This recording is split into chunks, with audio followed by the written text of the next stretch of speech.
Computer is about possibilities.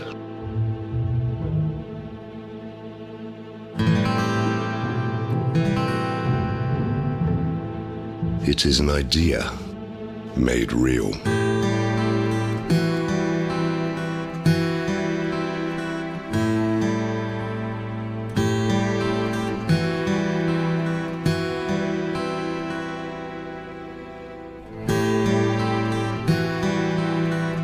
Crafted with precision.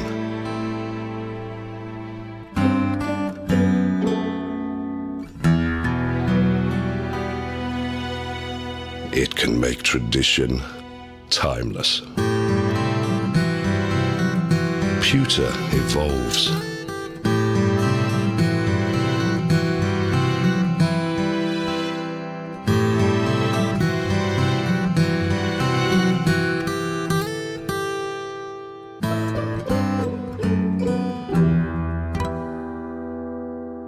When allowed to be free, it can captivate you.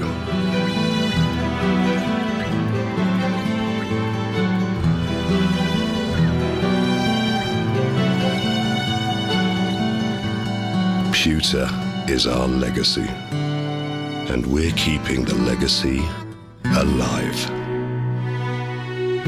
Royal Selangor, since 1885.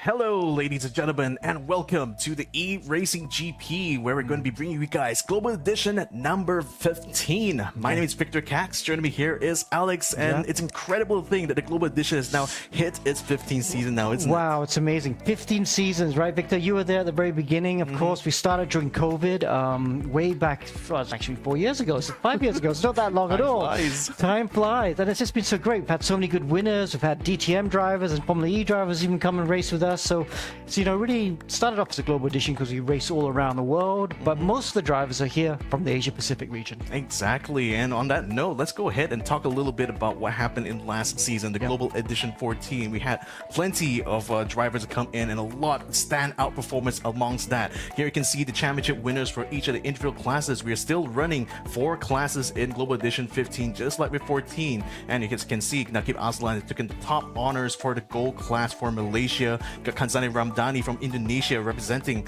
Indonesia for the silver class. Felix Young from Hong Kong came in the top billing for the bronze class, and copper class being held by Azib Shami Mokhtar, also from Malaysia.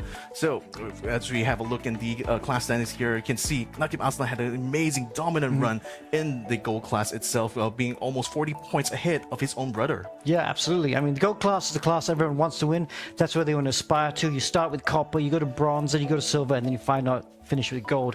And special mention there, Keith Moe.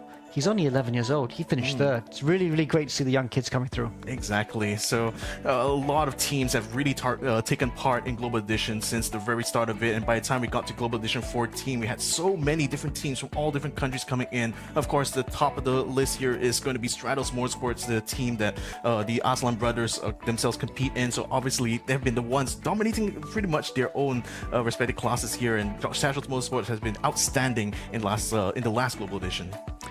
And then onto the countries. Obviously, you can see the Nations Cup. The Malaysia that actually has been dominant for a bit.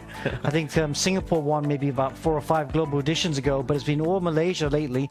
Hopefully, we'll see another country winning here in Global Edition 15. Yeah, I mean, everyone else is really are vying for a good result here in this eRacing GP, and it's no surprise because a lot of the top sim drivers from across all over in the Southeast Asian region are trying to get into this one because the competition is so stiff. And it's also one of the best places to really show off your talents as a sim racer. Yeah, I mean, you know, like I said, we got many different categories in this championship, and it just started out something casual and fun.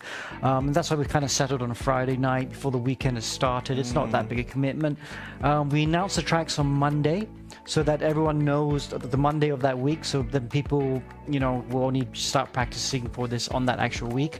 Otherwise, you got guys who just have too much more time and they can practice and practice and practice, and it makes it more fair when we announce the circuit only on the Monday of that week. Exactly. And of course, different levels. We're going to start with the beginner class now, which is Copper. Exactly. So on that note, ladies and gentlemen, today we're going to be bringing you guys the first round of the Global Edition 15, and we're going to be starting things off with a classic track for you guys here today. We're going to be racing on the Silverstone circuit. It's a 5.891 kilometer long clockwise circuit with 18 corners.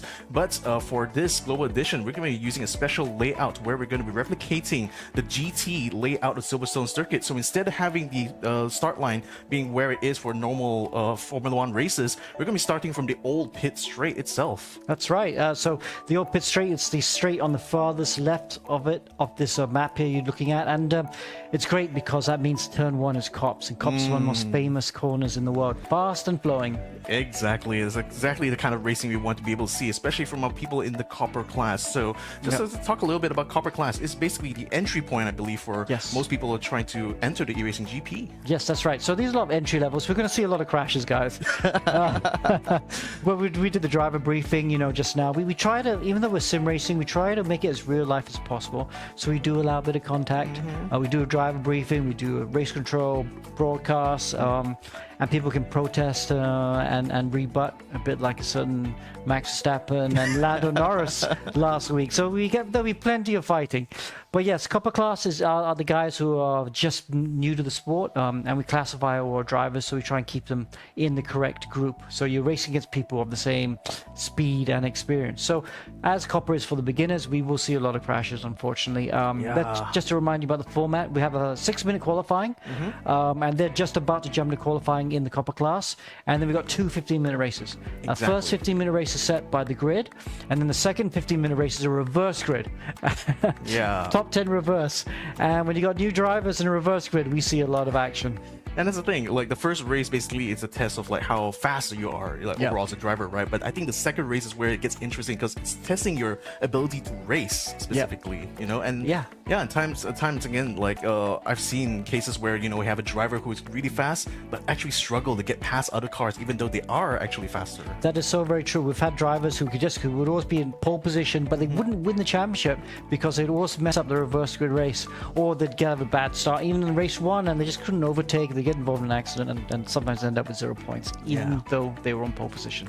And also, I think another thing to note about Global Edition 15 is that the number of entrants this season has been insane, isn't it? Yeah, it's been insane. I mean, I think they're like 40 cars for Copper, 50 cars were full for Bronze, actually. Gold and Silver is 35 cars or something like that. So, yeah, big numbers, which shows, that I think the community enjoys the popularity of having these fun Friday night races. Oh, for sure. I mean, anecdotally, I can say that I've seen a lot of development in the community side of AC, especially for our local scene here, where we have a lot of newer people just kind of looking for all these kind of competitions to kind of sink their teeth into to see whether or not they can stack up with the very best of the best when it comes to these kind of competitions. Nevertheless, ladies and gentlemen, we're going to be kicking things off with our Copper class here. We can see all the cars coming out for the qualifying runs. It's going to be a 6-minute qualifying session, so they only have a very limited window of time here to set their fastest lap, so you can see everyone just rushing on the track to get that done. Yeah, absolutely. So I think the guys know they really get around really quickly on their out lap. They can maybe squeeze in 2 time laps in this qualifying. If you're a bit slow coming out of the pit lane, you might only get 1 time lap. So everyone is rushing. They're rushing pretty quickly to get started. Here we are coming down the long hanger straight, and they're about halfway around the track now. Yeah, everyone's already, this is just an out lap for everyone, and they need to kind of space themselves a little bit. You can see a couple of guys in front of Revian Gunyar here just fighting going into this, what is actually now the final sector coming into this GT layout. I mean, it's been an interesting challenge for us personally here in the eRacing GP side, where we had to actually find tracks that can accommodate the amount of entrants that we have in our competition here. So it's great to see that everyone is out on track here, just vying to be part of the competition here. So now we'll be seeing some of these guys come through in the final sector here. We'll be seeing a bit of a preview of what's going to happen during the race later on. Yeah, and Yeah, so look, he's side by side, so it is very tricky. Let's try and see if we can pick up the first guy on the track right now. See what we can get. We'll try and get one of the early guys. There we go. Let's go. See if we can get... No. Unfortunately, we have a slight bug with the graphics here, so I think I'm going to try and see if I can get another way of getting into our scene here. So right now... we can't pick up the top few drivers because the leaderboard's all messed up. Yeah. Okay, well, let's follow Brian Chang. He's about to start a lap. He's coming through, let's see, what corner is this? This is Luffield. No, sorry, this is actually in Farm. Abbey Farm there, so no, this is the old pit straight. See who else we can pick up. Let's try and follow Bardia next, see if we can get hold of him, see where he is in the track. There he is. Yep. He's about to start a lap, and look at that, he's got traffic everywhere. Okay, so across the old start-finish straight, braking for turn 1, this is Cops. Very fast, and in maybe the hypercars we'll see later, this corner will just be a lift. With the GT4 car, it's quite a bit of a break. Now through the Maggot section. He's got a lot of traffic here. He's got to try and clear these guys if he can. Oh, a little nudge there as he goes through Beckett's, letting him know that he's there. He's trying to do the crisscross back to get... Oh, no, that's not the way to do it. Letting someone through. No, he's going to be in big trouble. That's a bad decision, I think, because he's just let so many cars through now, and so the only option he has to do is drop way back, but you don't know what's behind you, so you might be making things worse. It would have been better to have stayed with the pack to try to overtake, because there's a bit of clear track further in front, so that's not going to be a good lap for him. Adrian Ahmed, let's see how he's doing. He's been in Copper class for quite a while. Oh, he's just set a lap, so he's gone straight to the... down to twist here. Here he is right now. He's got his own special livery. Still on the on his out lap, it says. He hasn't even started a time lap, it looks like. Yeah, okay. He's just only about entered the third sector here, so we'll hopefully be able to see him have a good time, because he's actually got a lot of clear track in front of him, no traffic to interrupt his fast lap later on. But you can see plenty of cars just lining up behind him. I think just getting that fast lap in this very short session is the trickiest thing to do, especially when you got a grid this huge, right? Yeah, so, let's follow him, because you're right. He's got some great room in front of him. No one's in his way, so he's first car on track. I'm not sure if this is first car on track because he's had to reset, or if he really is. But he's coming through the last corner now. Luffield, as he goes across the start line, we'll see if the lap time gets registered or not.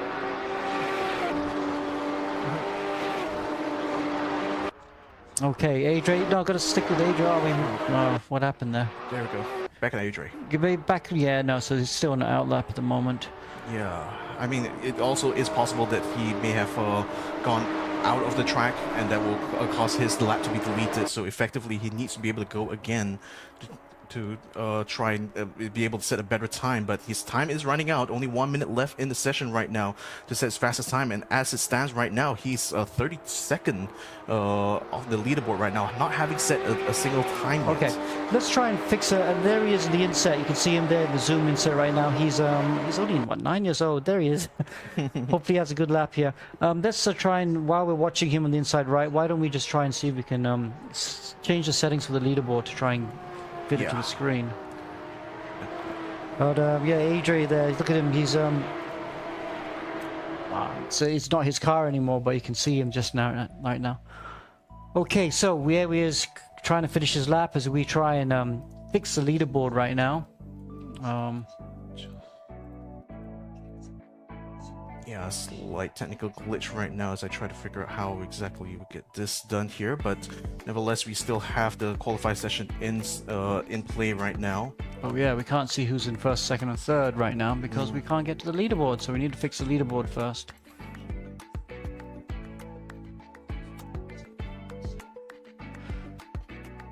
Alrighty. Yep.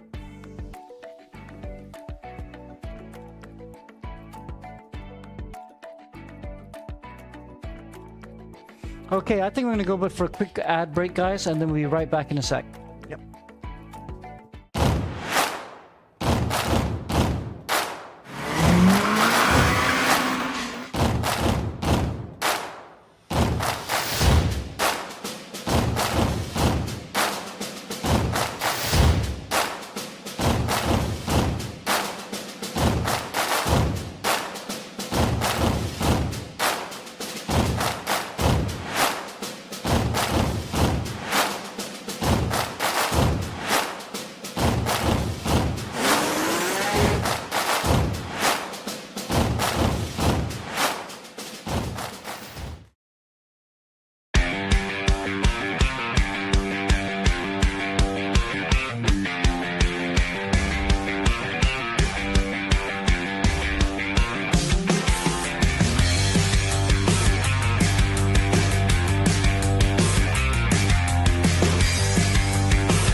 Pewter is about possibilities.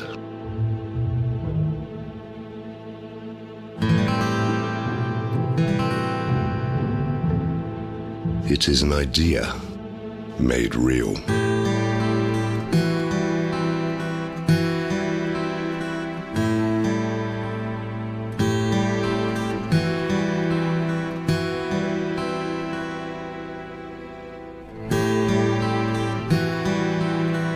Crafted with precision.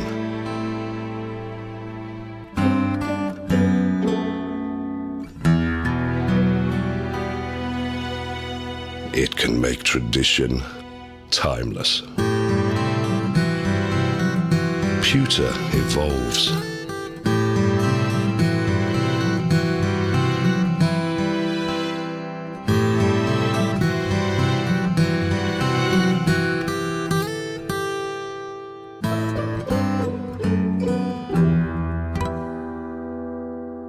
When allowed to be free,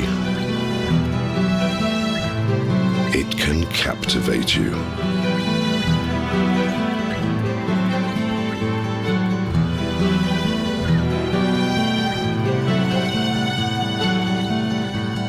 Pewter is our legacy, and we're keeping the legacy alive. Royal Selangor, since 1885.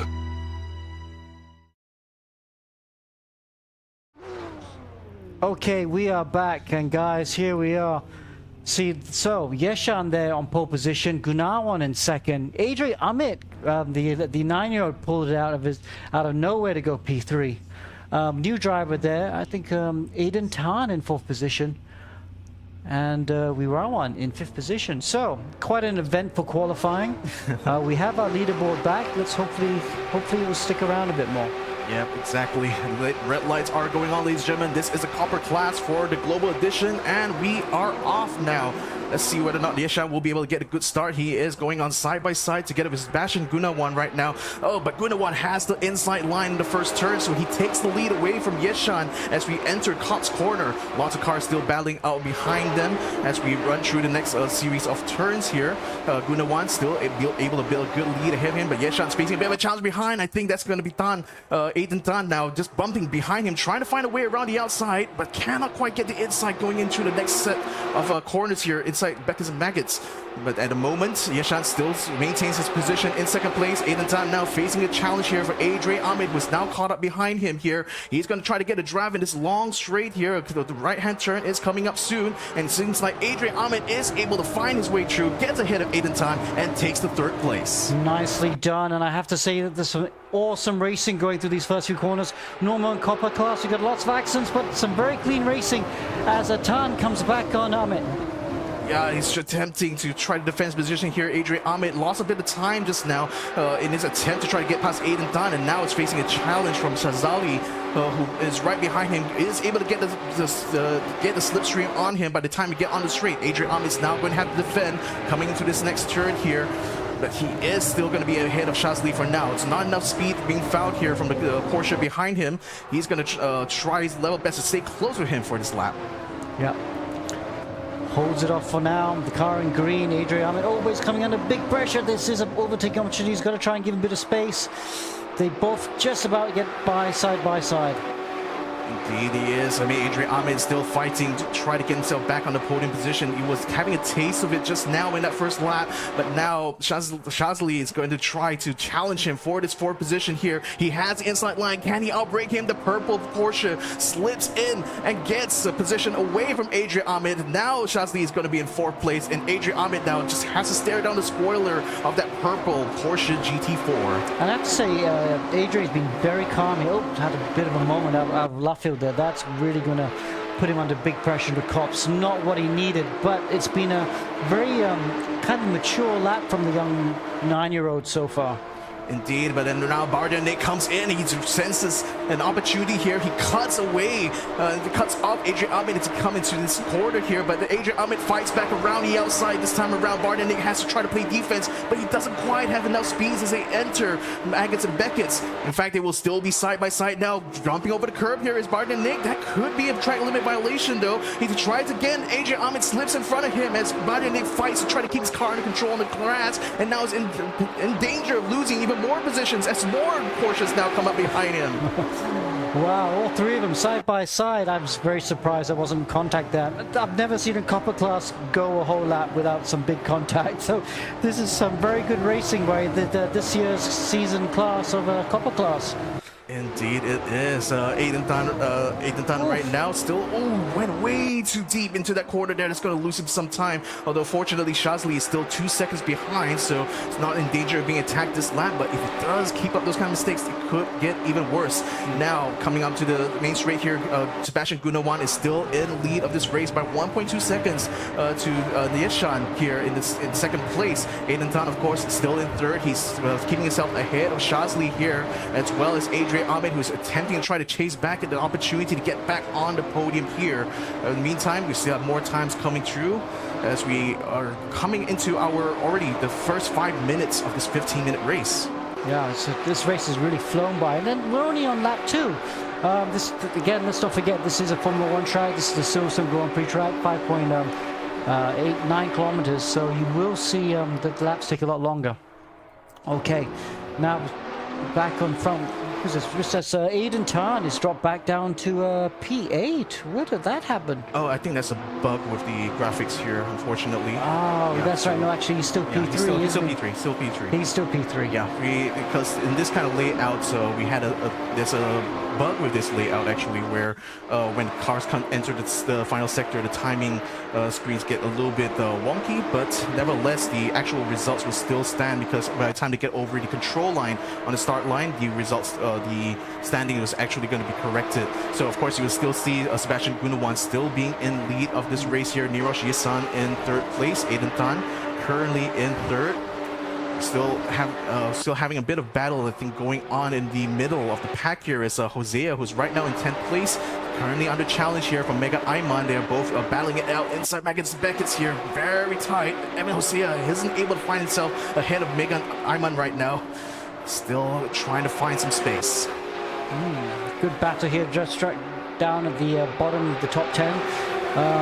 These guys want to try and make sure they finish inside the top 10, because they'll take advantage of that reverse grid race. Just a reminder, race 2 coming up is top 10 reverse of race 1. So if you finish race 1 in P10, you will start race 2 on pole position. Exactly. Bardet is also just silently watching in the background. This battle for 9th place is unfolding before our eyes here between Megan Ayman and Evan Hosea. Bardet, it's a bit of contact there onto Megan's car. That's actually forcing him a little bit wide, but not enough to slow him down. And that's actually opened up the door now for Bardet to get alongside Evan Hosea. It's going to be a drag race straight towards Cops now. Megan Ayman still leading ahead, still having a lot of speed. Can he be outbraked though? Bardet taking the wider line now, the outside, loses out the line there to Evan Hosea, and Evan gets back into 10th place. Oh, a big hit there from Bardet. He spins out, didn't quite take out Evan Hosea, though it does force him wide, leaves him a little bit wounded right now, as I believe Randy Go is the driver behind him, now just putting a little bit of a touch in his rear bumper. But Evan Hosea somehow, despite being assaulted from 2 different drivers, still maintains his position here in 10th. Yeah, wow, that was close indeed. I think Bardet getting a bit desperate there, because I think he was up to P5 at one stage, and he was desperate to get back to the top 10. Yeah, he is. Randy Go still trying to bide his time. Evan Hosea has unfortunately lost a bit of time naturally from those two bits of contact there to Megan Ayman, who now is running away here in the 9th position. Evan Hosea now having to defend against Randy Go, as they come through into the final turn now onto the start line. Sebastian Gunawan still in front right now. I think we are seeing Yo, if I could just get onto him here. Jeremy Yo in 6th place. He's actually caught up to Adrian Ahmed now. Adrian, who remember was fighting for 3rd place at one point, dropped all the way down to 5th now, and is in danger of losing another place here to Jeremy Yao. Oh, someone's just dropped down. That's Shazli. He must have had a spin. just promoted these two cars up to 4th and 5th position. Yes, that is Shazli's car right now that's limping down. It's actually lost the position here to Adrian Amit and Jeremy Yao. Adrian Amit still ahead of the other car. Adrian, of course, being in the green car that we're focusing on your screens right now. Jeremy Yao is getting his slipstreams. We enter a very fast section of Silverstone. Love the color scheme on this car. I love it when the drivers put a bit of work into the liveries, make the car stand out a little bit. Indeed. Adrian Amit right now, he's already been upgraded to 4th place as we come across the control line now. So that the old control line. Oh, sorry, the new control line. The new old control line. I guess it gets a bit confusing sometimes on Silverstone, but naturally we have a track with like 50 odd years of history. You know, things change a lot over those years. Yeah, we've actually done races on the old version of this track before. That'd be quite fun to do one day. Oh yeah, like a classic vintage like 1960s version of Silverstone. It's surprisingly like it's challenging in one way, but it's also once you get used to it, it's actually a really fun track to drive because it's just so fast. Oh yeah, absolutely. Yeah. So as we still witness this battle here between Adrian Amit as well as Jeremy Yao, neither driver is actually giving way here. Adrian is still defending well enough here to keep his position. If I recall correctly, in 4th position here after Shazli apparently had to slow down his car and unfortunately dropped several positions behind. He's way out of the podium position now and may not be able to catch up with 6 minutes still remaining in this race. But then the opportunity might be presenting itself with Jeremy Yao. A movement there from Adrian Amit to block him off. That seems to be enough to keep him from taking him in this corner. But will it be enough for the next one there? Because Jeremy's coming with a lot of speed here out the exit. Yeah, Adrian's just not really using all the road on the exit, and just lines are a little bit sloppy, I have to say. This track is very, very wide, so it's very easy to sometimes think, oh, okay, it doesn't matter if I'm not completely positioned perfectly, but it does make a difference. And so Adrian is very vulnerable on the exit of these corners, not using all the road. And now coming under big pressure from Jeremy Yao. Yeah, we're watching on board with him right now. You can see him just trying to get the slipstream on Adrian Amit, coming up to a very tricky right-hander. You have to brake exactly just right and stay on that line. Keep the car under control. Jeremy Yao just fighting his steering here to keep himself just behind Adrian Amit. Right now, Aiden Tando, he is making sure that he's getting closer and closer now to Nishan. Might be a possible battle here for P2 here, I believe. Wow, yeah, so Tan's got a really good exit.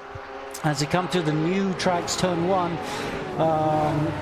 Oh no, he didn't quite nail that exit, that apex, so did he? And he's just a little bit of daylight between the car and P2 and himself.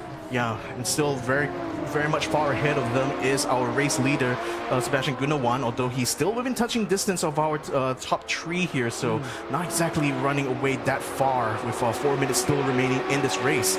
Aiden Tan unfortunately seems to have lost a bit of time in that sector there, so the battle between him and Yeshan has gone to a bit of a cooler at this point, but surely with 4 minutes still remaining, he might be able to find another opportunity soon.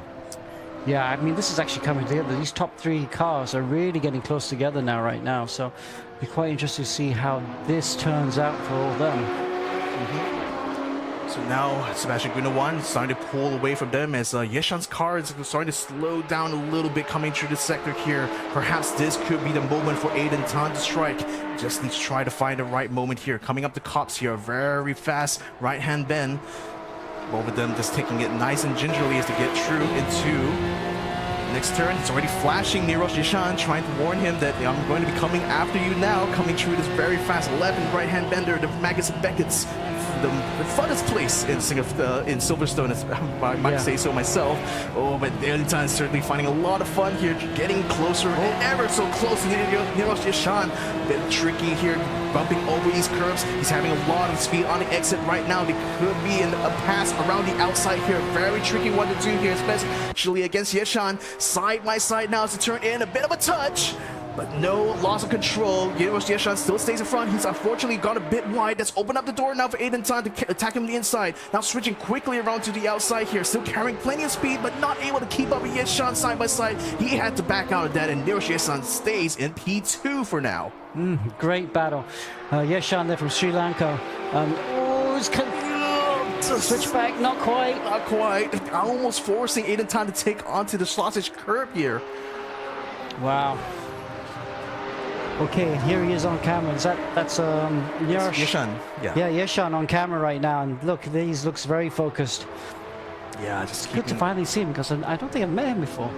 Yeah, I mean, he's certainly very laser focused right now to try to make sure he can get close enough. He's already trying to find the inside. I think that he is going to be able to bump into him and actually try to force him out wide. But still, Neros Yeshan still has quite a bit of speed here. Aiden Tan now takes away P2 from Yurosh.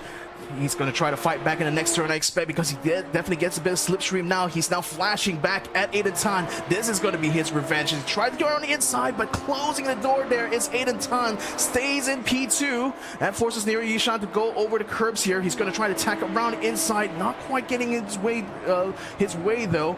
And I think that should still keep Aiden Tan in front of him for now. Yep, Aiden Tan still, yes, he's actually made it through now. Now this will be the tricky thing. Can he pull away? He's done all the hard work, and it's very easy to start driving in your mirrors, you know, and then you start going slow, and the other guy comes right back at you, and you know, he's run super wide at cops there, Aiden Tan. So the flashing by Yeshan just was enough to make Aiden Tan make the mistake, which again shows the inexperience of these drivers. You know, when you get a bit more experience, if the driver in front of you is a bit vulnerable, you tend to want to flash your lights on because you can force that guy to make a mistake. Oh, not like this. Neros Yeshan, 1 minute to the end of the race, loses control, loses the opportunity to battle Aiden Tan to the end here. What tragedy as he falls down now to 4th place. Will be overtaken by both Jeremy Yeo and Adrian Ahmed here, and ensure that and that ensures that he's going to be out of the running for the podium position. What an upset here. Yeah, so Yeshan there, P5 behind this driver, Adrian Ahmed. So not a complete disaster. If the pack was a lot closer, he could have been P15 or P16. But as it is, it looks like he's going to only lose 2 positions. Yeah, now a battle brewing here for the top 10 here. Evan Hosea, who we saw early on trying to get into 9 pace, is now having to defend against 2 other competitors here. We got the goal as well as Bardia Nick now just coming up behind him, trying to take away his position. They're closing in here. 20 seconds to end the race. A bit of a slip and slide there, I believe, from the car just behind him, which could be Randy Go, as Evan Hosea now still stays in front of them, in front of the 2 cars to make sure they get across the line first. Unfortunately, the timer has not quite run out. It was still 5 seconds away here, so it looks like we still may have another lap here, Alex. Wow, it is another lap. We're going to run a bit late in copper class here. We might go into bronze class even, but nothing is sorted yet. The fight for the top 3 is still very close, and even more importantly, the fight for the 10th position is very tough indeed, because they all desperately want this P10, because that's P1 for the next race. Exactly. Evan Hosea now still trying to fight it out.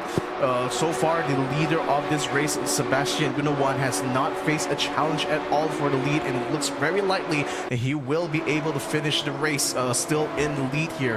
And Aiden Tan, after having already dispatched Neros Yeshan, is certainly going to be cruising away to a 2nd place victory here. In fact, Gunawan has already crossed the line. He takes the win here in the copper class for GE15's first round. Aiden Tan takes 2nd place. Jeremy Yao takes 3rd, and Adrian Ahmed finishes a respectable 4th place. Neros Yeshan probably kicking himself for losing the 2nd position, but still will come back in a good and respectable 5th place. Harry Wirawan takes 6th place, and so Sharif Anwar Shazali, who lost his podium position, is going to be able to finish in 7th.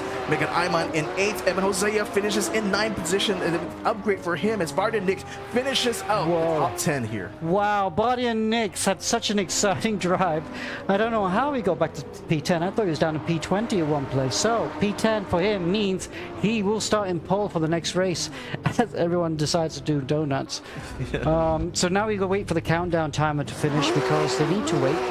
Yeah, we need to wait for everyone else who is coming in. I believe that should be the last of the lap cars coming through, and that is going to be the end of our first race for today, the copper class.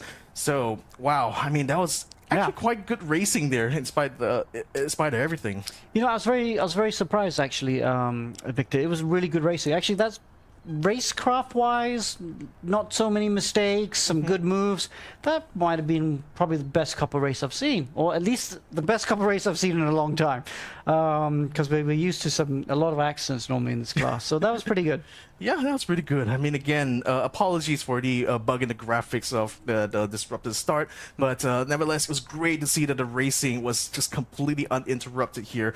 Shout out there to Sebastian Gunawan. Got the fastest time in qualifying, started from pole, finished in the lead here. Just basically a grand slam for him in his copper class. Yeah, really good job by Gunawan. We have to watch this driver.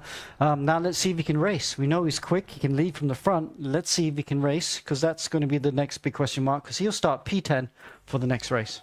Yeah, he will. So we're going to be setting up for race number 2. Again, it is going to be a reverse grid for only the top 10 drivers. So basically from Sebastian Gunawan all the way down to Bardenik, they're going to be flipped around. Bardenik would be the one starting from pole position, and everyone in race number 2 racing for half points, right? Yeah, well, not quite half, but reduced points. Reduced points. Because what we do is, because race 1 and race 2 are equal length, it's not really fair if you make a reverse grid race, the same number of points. So race 2 has got slightly less points on offer, but there's still points. And if you want to win a championship, you need to have good race 2s.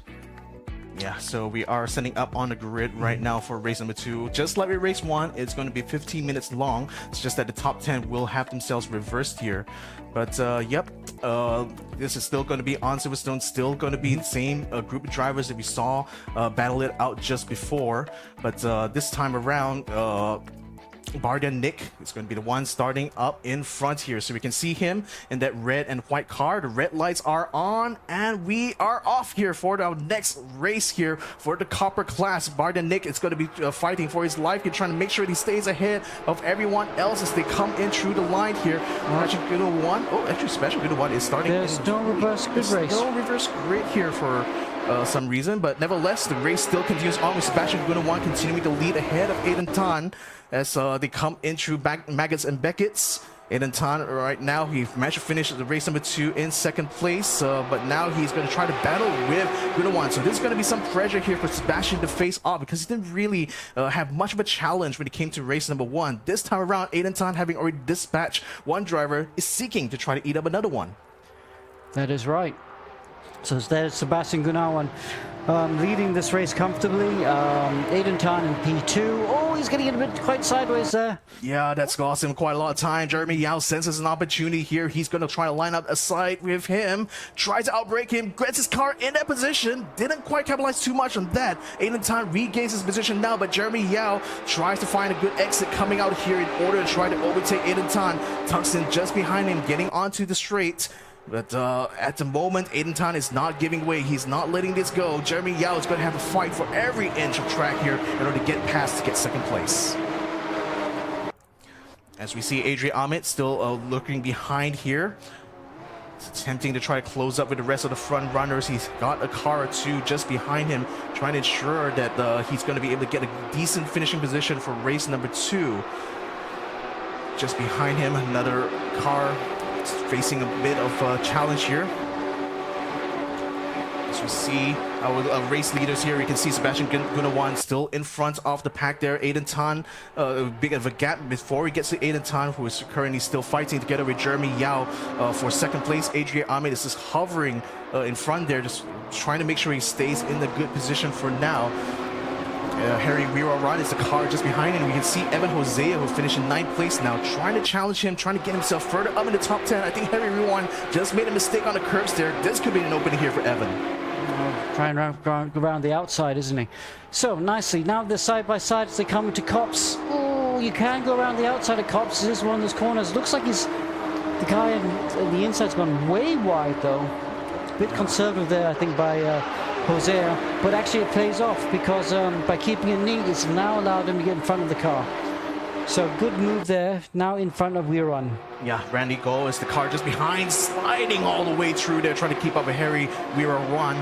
Not able to get the away P6 from him at this point though, but not for lack of trying, that's for sure. Evan Hosea, after having already dispatched Wiran, is already starting to build a gap here. Maybe might be able to catch up with Adrian Ahmed. Could this potentially be him fighting for the top 5 here?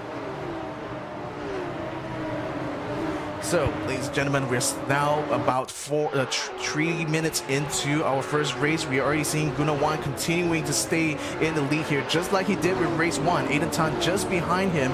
Evan Hosea now on your screens here is currently trying to stay in 5th position, already having taken over Hera Wirwan, already having taken over from Randy Go here. Megat Ayman is currently stuck behind the two, quite a distance away, as he has other drivers trying to watch out for, particularly Joshua Ivan Mulyono, who right now is about half a second behind Megat Ayman, and just behind him another Indonesian, Shadani, is also trying to catch up to the two of them, just trying to find their way to get into the top 10 here, Alex. Yeah, it is tricky. So many cars out there, it's almost 40 cars. But yeah, Joshua Ivan Mulyono coming out onto the Wellington Straight now. This is coming towards the end of the lap. Now it's got some nice, I can't quite see what graphics that was, but it looked like a nice livery anyway. It's going to be looking into Brooklands. It's got a little bit of a slipstream to come to Brooklands, but he's nowhere near close enough to try diving into Brooklands. So he just focuses on doing his line, goes for the late turn in. Nice and neat there, and then comes to Luffield. Nice bit wide out into the entry of Luffield. Should allow him to get a good exit out of Luffield, which he does. And he's right on the boot lid, almost, of the car in front as he comes through, what's this corner? Woodcote. Yeah. And that car in front is Megat Ayman, sporting the a tribute livery to Speed Racer there, with the Mach 5 with a big number 5 on the door side there. Whereas Joshua Ivan having an Natasha inspired car there with an enemy character on the side instead. So very distinctive liveries we see here as they now chase each other into Maggots and Beckett's. Very tricky one here. Oh, bit of contact in the back there. Joshua Ivan now touches the back of Megat Ayman. Not enough to unsettle him for now, but could potentially be something to watch out for as we enter the next sector, as Megat Ayman does not seem to be able to be faster than Joshua Ivan through that sector. Might leave him a little bit vulnerable as we enter the straight. Joshua Ivan might have an opportunity here. He's swinging it. He's going for the inside here. Megat Ayman now stands on the brake, but goes way too wide and allows Joshua Ivan through. And not just him, but I think Shadani as well takes a position away from the Mach 5 car. Nicely done. Went dive to the inside, kept it neat, did not make a mistake, got through this chicane nice and neat as well, and the position is done. Okay, a little bit behind him. But look at we watching Randy go. Yeah, Randy now fighting for P5. He and Hera Wirwan were having a bit of a fight there, and he's literally fighting to grip on the car here. Yeah, drifting his way through that corner there. Just barely kept it on the track, I feel. But that certainly would have lost him a bit of time. And it's looking a little bit unsteady now coming into this next series of technical corridors as we enter what used to be the first sector of Silverstone. Now I believe it's actually in the second sector when it comes to this GT layout.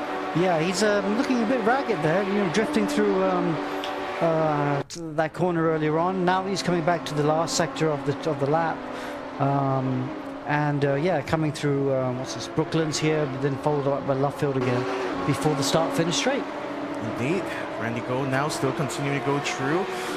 Let's have a look and see what's happening with our drivers in front. Adrian Ahmed now very comfortably in front of the two drivers we were seeing just now in Harry Wirwan as well as Randy Go. Jeremy Yao as well, very far ahead. So it looks like all of the top 5 drivers here having a decent chance. Although Aiden Tan now is actually within second of Sebastian Gunawan. Could he potentially, within the next 8 minutes here, actually challenge him for the lead? Never say never. And yeah, Tan is definitely closing quite nicely on Gunawan. We saw that in the first race, didn't we? Gunawan was very quick off the lights, very solid first couple laps. But then as the race progressed, I don't think he lost pace, or maybe the others just got into their rhythms a bit better.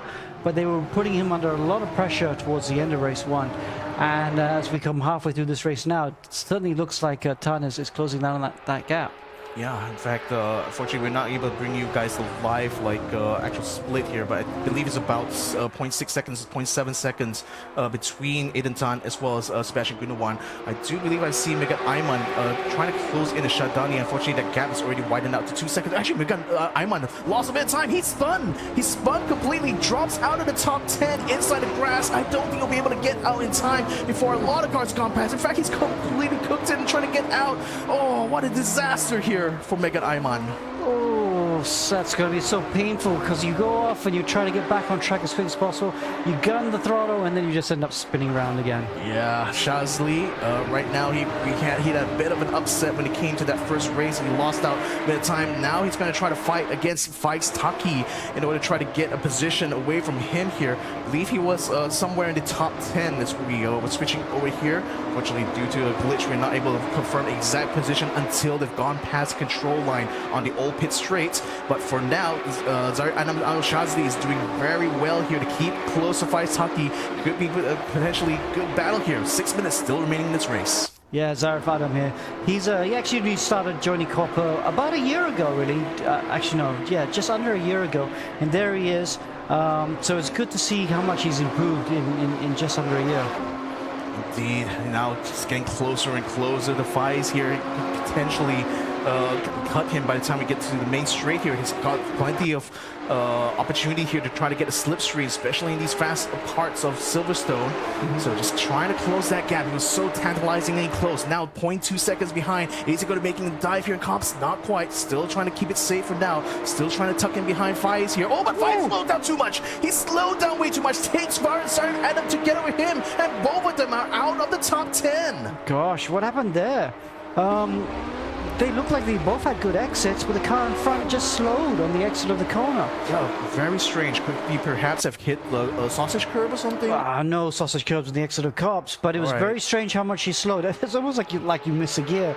Right. But these aren't manual gear shifts, you know. They're just using the paddle shift. So I can't believe it was a missed gear. Yeah, ladies and gentlemen, though, I think we might be having a battle for lead on our hands here. Aiden Tan has lowered down the gap between himself and Sebastian by less than half a second here. 0.3 seconds we get onto the main straight, so this could be the chance now for Aiden Tan to challenge for the lead. Sebastian Gunawan now having to play defense, cuts way across the curb there in order to try to stay on the fastest line, but Aiden Tan is still closing in, still able to hang on to his rear. Now it's going to be going for the dive on the inside. Sebastian closes the door just in the nick of time, preventing Aiden from being able to find a way through.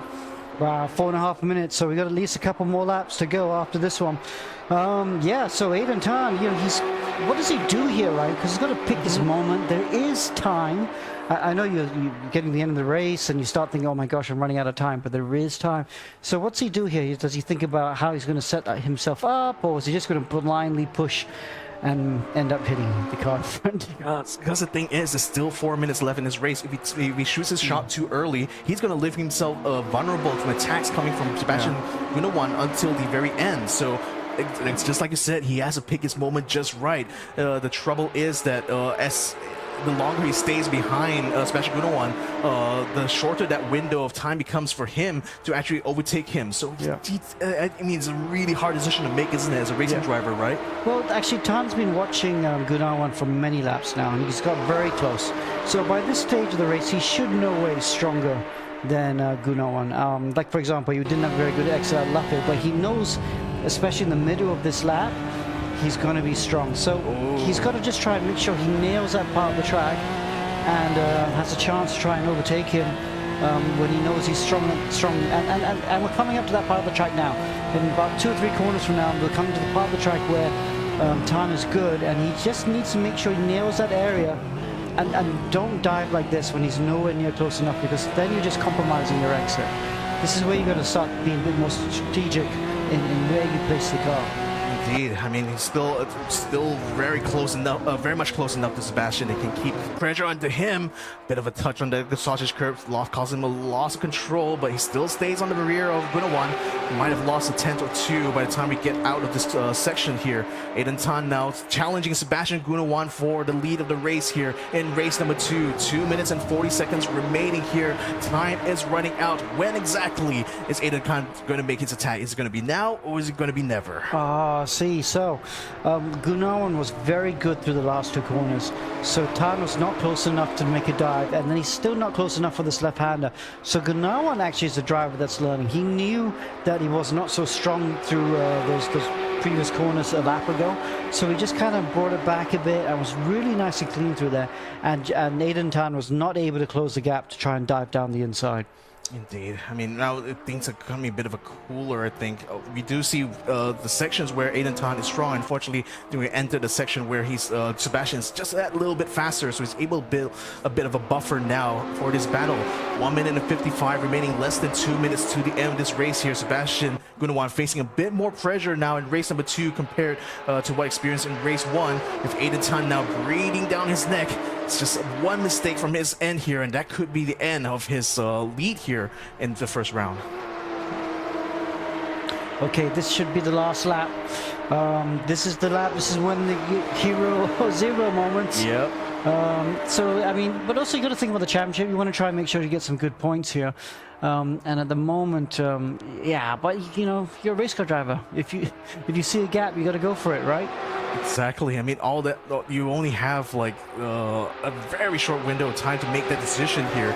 So again, with with the last lap now being in play here, Aiden Tan needs to fight to get as close as possible as Sebastian Gunawan. Hopefully, give enough pressure to force a mistake out of his end, or perhaps find a gap. A bit of a wide line there by Sebastian. This could be an opportunity now for Aiden to close it.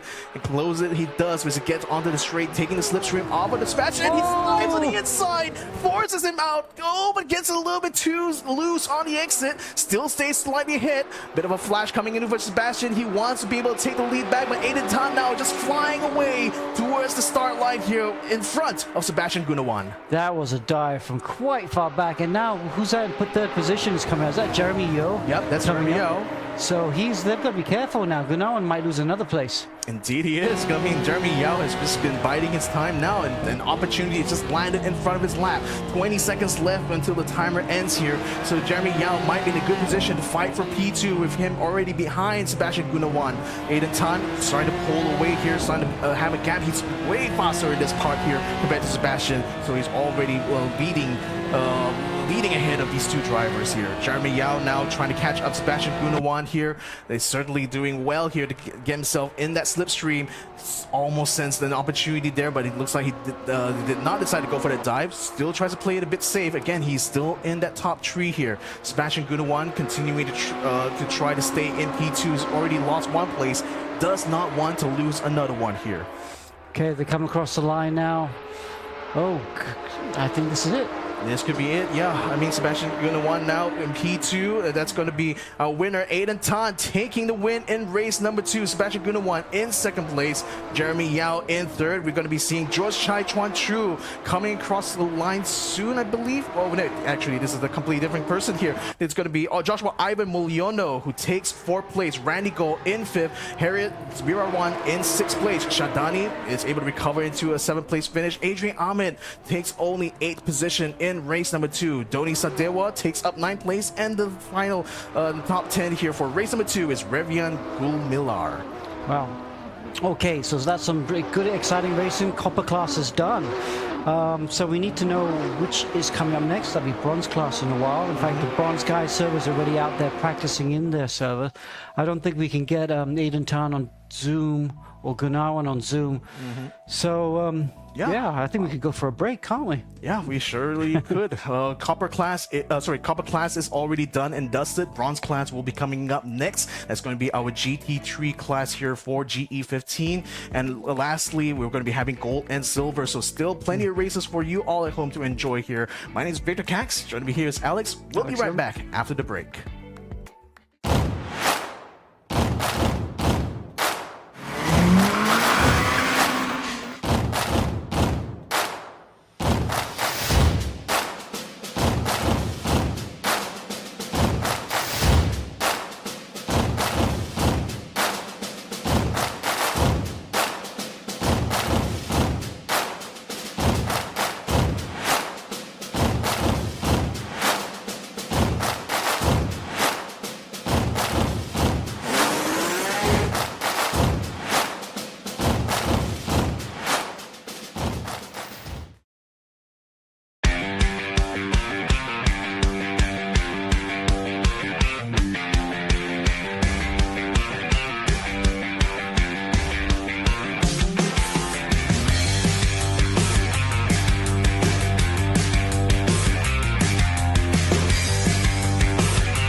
Pewter is about possibilities.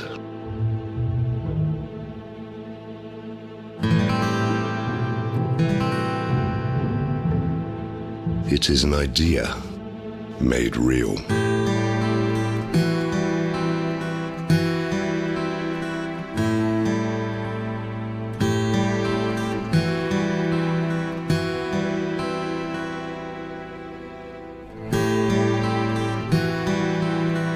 Crafted with precision.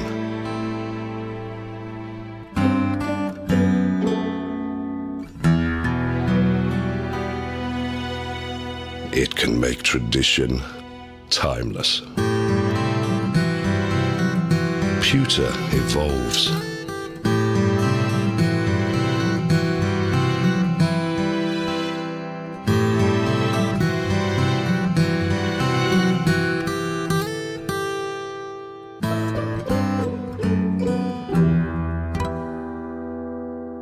When allowed to be free, it can captivate you.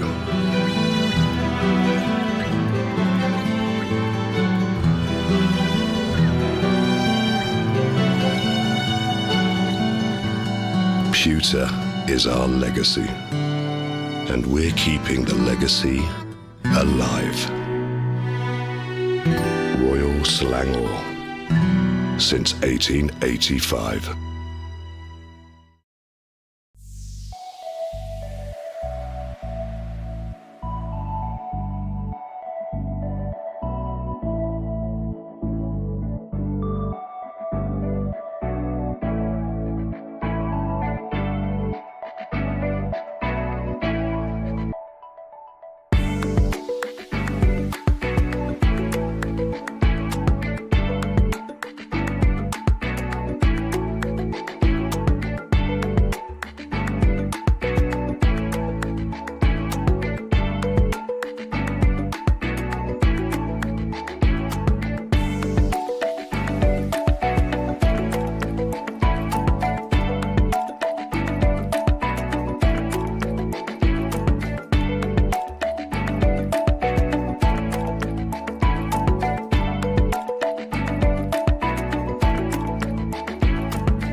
And welcome back, ladies and gentlemen, to eRacing GP. My name is Victor Cax. Joining me here is Alex Young. We're going to be bringing you guys our next class here in GE15, which is going to be bronze class. We're going to be jumping into the game now because everyone is going to be coming up to qualify. Just to come in here around. I mean, I guess we must have jinxed them a little bit, didn't we? Yeah, that was, oh gosh, I'd be so annoyed if someone had done that to me. Because now he's going to sit there and wait, because he'd done a good job. He got out of the pit lane first, so for sure he could have had 2 time laps, maybe even 3.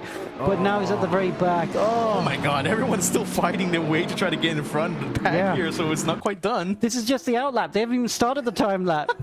So guys, this is a bronze class. These are the GT3 cars. Oh, this is always our favorite class, to be honest, because well, A, they're these beautiful GT3 cars, and you see it's multi-make racing, which is always fun.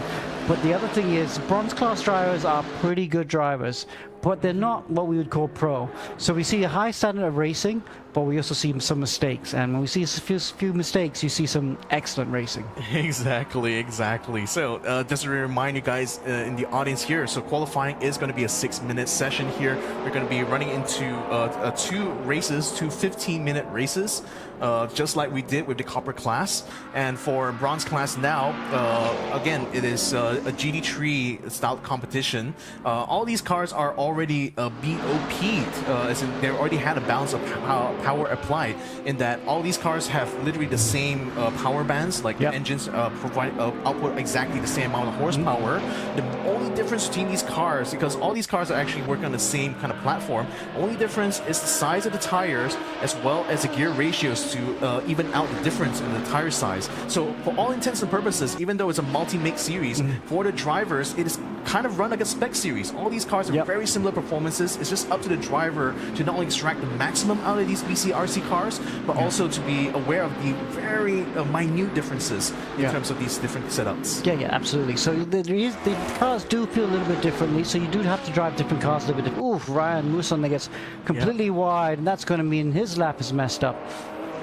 Tricky lap for him indeed. Razan Putra goes around the outside. Nice move. And that wouldn't have compromised his lap too much. It's not ideal, but when the track is as packed as this, you just got to take your moments. Exactly. You know, you can't go, oh, my lap's not perfect. Trust me, no one's going to get a perfect lap today. Everyone's rushing, trying to find a bit of space. With only 6 minutes of qualifying, it's literally just do your best shot. Like, just do the best lap that you can under these circumstances, and especially with a grid this packed. I mean, literally, we cannot fit all of the drivers on our timing tower right now because of how many drivers we have in this server here. 40 in total, I believe. In the entry, 40 odd when it comes to the entry list. So we see 40 drivers out on the track right now, and everyone just vying to set their times. Right now we have Ashraf Zainal currently taking that first position in a Ford Mustang, no less here. A 2:12.8, respectable time for sure. At least in the bronze class, but not the fastest at least we've seen from even from practice. Yeah, no, I think they're going to go quite a bit quicker. But that's probably still an outlap, to be honest. So anyway, but yeah, we'll get some proper laps coming through the leaderboard in a moment. Maybe even now. Razan Putra here he is, going through Brooklands here with the last 2 corners of this lap. Then through Luffield, very famous corner. This used to be a double right-hander. Now it's just one single right-hander. Onto the front straight. Well, straight. Still one more corner to go. It's just right-hander. A semi-straight. Yeah. Well, if you're easy flat and you can take your hand off the wheel, that's a straight. Yep. Crosses the finish line, and there we go. So, no, still not a good lap. Still not a good lap. This must be an outlap still.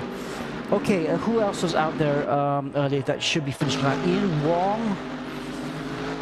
Yeah. Slowly running, but I don't think we're seeing many of the times come in quite yet. Perhaps. Maybe the leaderboard's still a bit buggy. Yeah, so at the moment we'll probably give you guys an update on the standings once the qualifying actually finishes, but for now drivers are still out on the track, still trying to set their times here. We still have 1 minute left in this qualifying session here, and at the moment I mean the leaderboard here shows Ashraf Zainal in the lead here, but we will have to confirm later on exactly what are the fast times being set here. Razan Putra in second, Ian Wong still out there, still in third position, at least according to the timing tower here. here. Still plenty of opportunities, I think, for a lot of people, especially returning competitors from GE14, right, coming into our current season, Global Edition. Well, I'm quite keen to see what Ian Wong does here because he's on a clear lap. He's been clear for, okay, we didn't see the first couple of corners, but if those first couple of corners are clear as well, Ian Wong looks like he's got the clearest of clear tracks when you especially got 50 cars on this grid. So it'll be nice to see what lap time he does as he comes across the line. Yeah, I believe you're starting to get actual times coming through right now. Ian Wong currently taking almost a 2-minute flat there, only off by a 10th of a second, but he stays in pole position. In fact, 0.6 of a second ahead of Azib Shami Mokhtar in the Mercedes-Benz AMG GT car here. We also have Mohamed Shakir Fitri Farti Anwar in third place right now. Raja Amiral Shaukat is also running in under that 201s here. A 2-minute 0.879 for him in that BMW M4. Yeah, let's see what he does. He's probably going to squeeze in one more lap. Kind of interesting. You know, I'm starting to suspect that the finish line for this track mod might be on the Formula 1 circuit. Let's have a look, because Ian Wong's time came up with a very strange time just now. But yes, we saw he had a clear lap though, so I'm not surprised to see him P1. Be interesting to see if he's quickest of all. There's some very quick drivers here. Ian Wong's very quick. Mokhtar as well. And also the person in front of our screens here, Iman Ryan, a standout performer in previous editions of the Global Edition for the ERGP, is currently sitting second here, just only 2/10 slower than Ian Wong's fastest time, and certainly a challenger for that front row. Unfortunately, held up a little bit by a Porsche just in front of him, but certainly going to be one of the drivers to watch out for here in the bronze class. So now, as we watch him cross the line, will he get a checkered flag as he goes across the start-finish line? Let him get to the turn 1. No checkered flag. I got a feeling the start-finish line is at the Formula 1 pit straight, but he's backed off already. He's backed off already. But he doesn't know that he could continue all the way down to the other start-finish line. That's interesting, guys. Well, the checkered flag has already come up from him after teleport though. So after he's teleported into the pits, we're already having checkered flags come up for a lot of the drivers on track here. But only the top 5 right now are under 2:01 when it comes to their lap times here, starting from Raja Amir Shaukat all the way up to Ian Wong. So certainly some of the people to beat right now in this class here, as far as I could see. Yeah, Ian Wong, great stuff from him. So on pole position right now.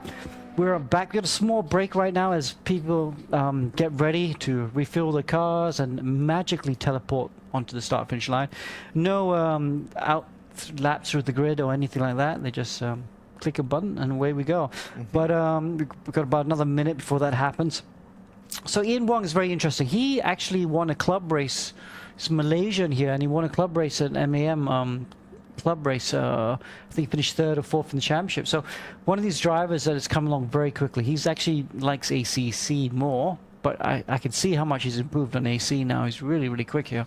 I mean, it's also kind of like interesting that the BCRC cars in this series here is kind of based on the cars from Assetto Corsa Competizione, at least in terms of the 3D models, if I'm not mistaken. So in some ways, for the people who have been like racing in ACC, coming to this one kind of fits like a glove for them at times. Right. Okay, so now the cars are on the grid. We're not yet starting, but starting in a little bit of time.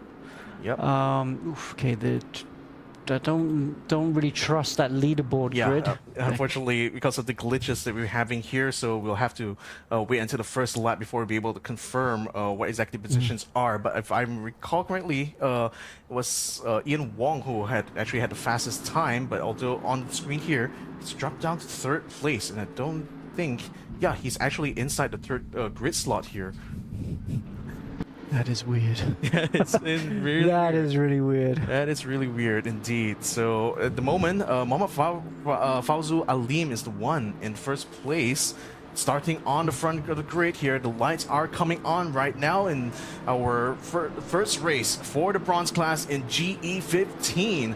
Red lights are going on, and we are off.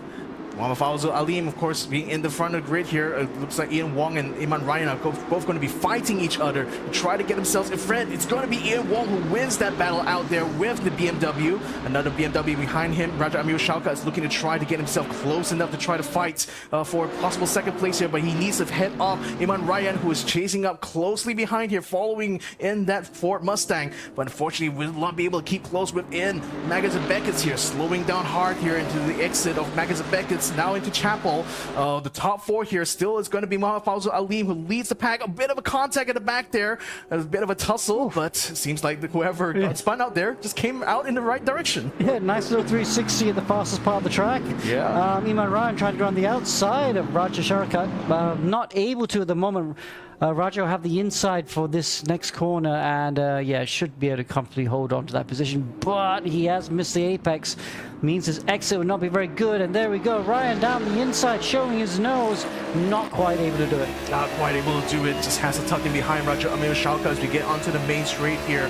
The AMG GT3 of Alim is still in the lead there. You can see him far off into the horizon here. Imran Ryan trying to keep up with the top three here off the race. Still not close enough to actually get himself close to find a good position here. Other drivers in the back of the line, very crowded here, and I think the experience for a lot of the drivers here is just one of a very fast traffic jam, I think. Look at how much cars in front of Ashraf Zainal is forcing him to slow down, actually exiting True Village. Yeah, absolutely. It's kind of busy right now. Oh gosh, where do you go? Which way do you go? Oh, sorry. What happened there? But yes, anyway, on board with Luis Sia right now in P7.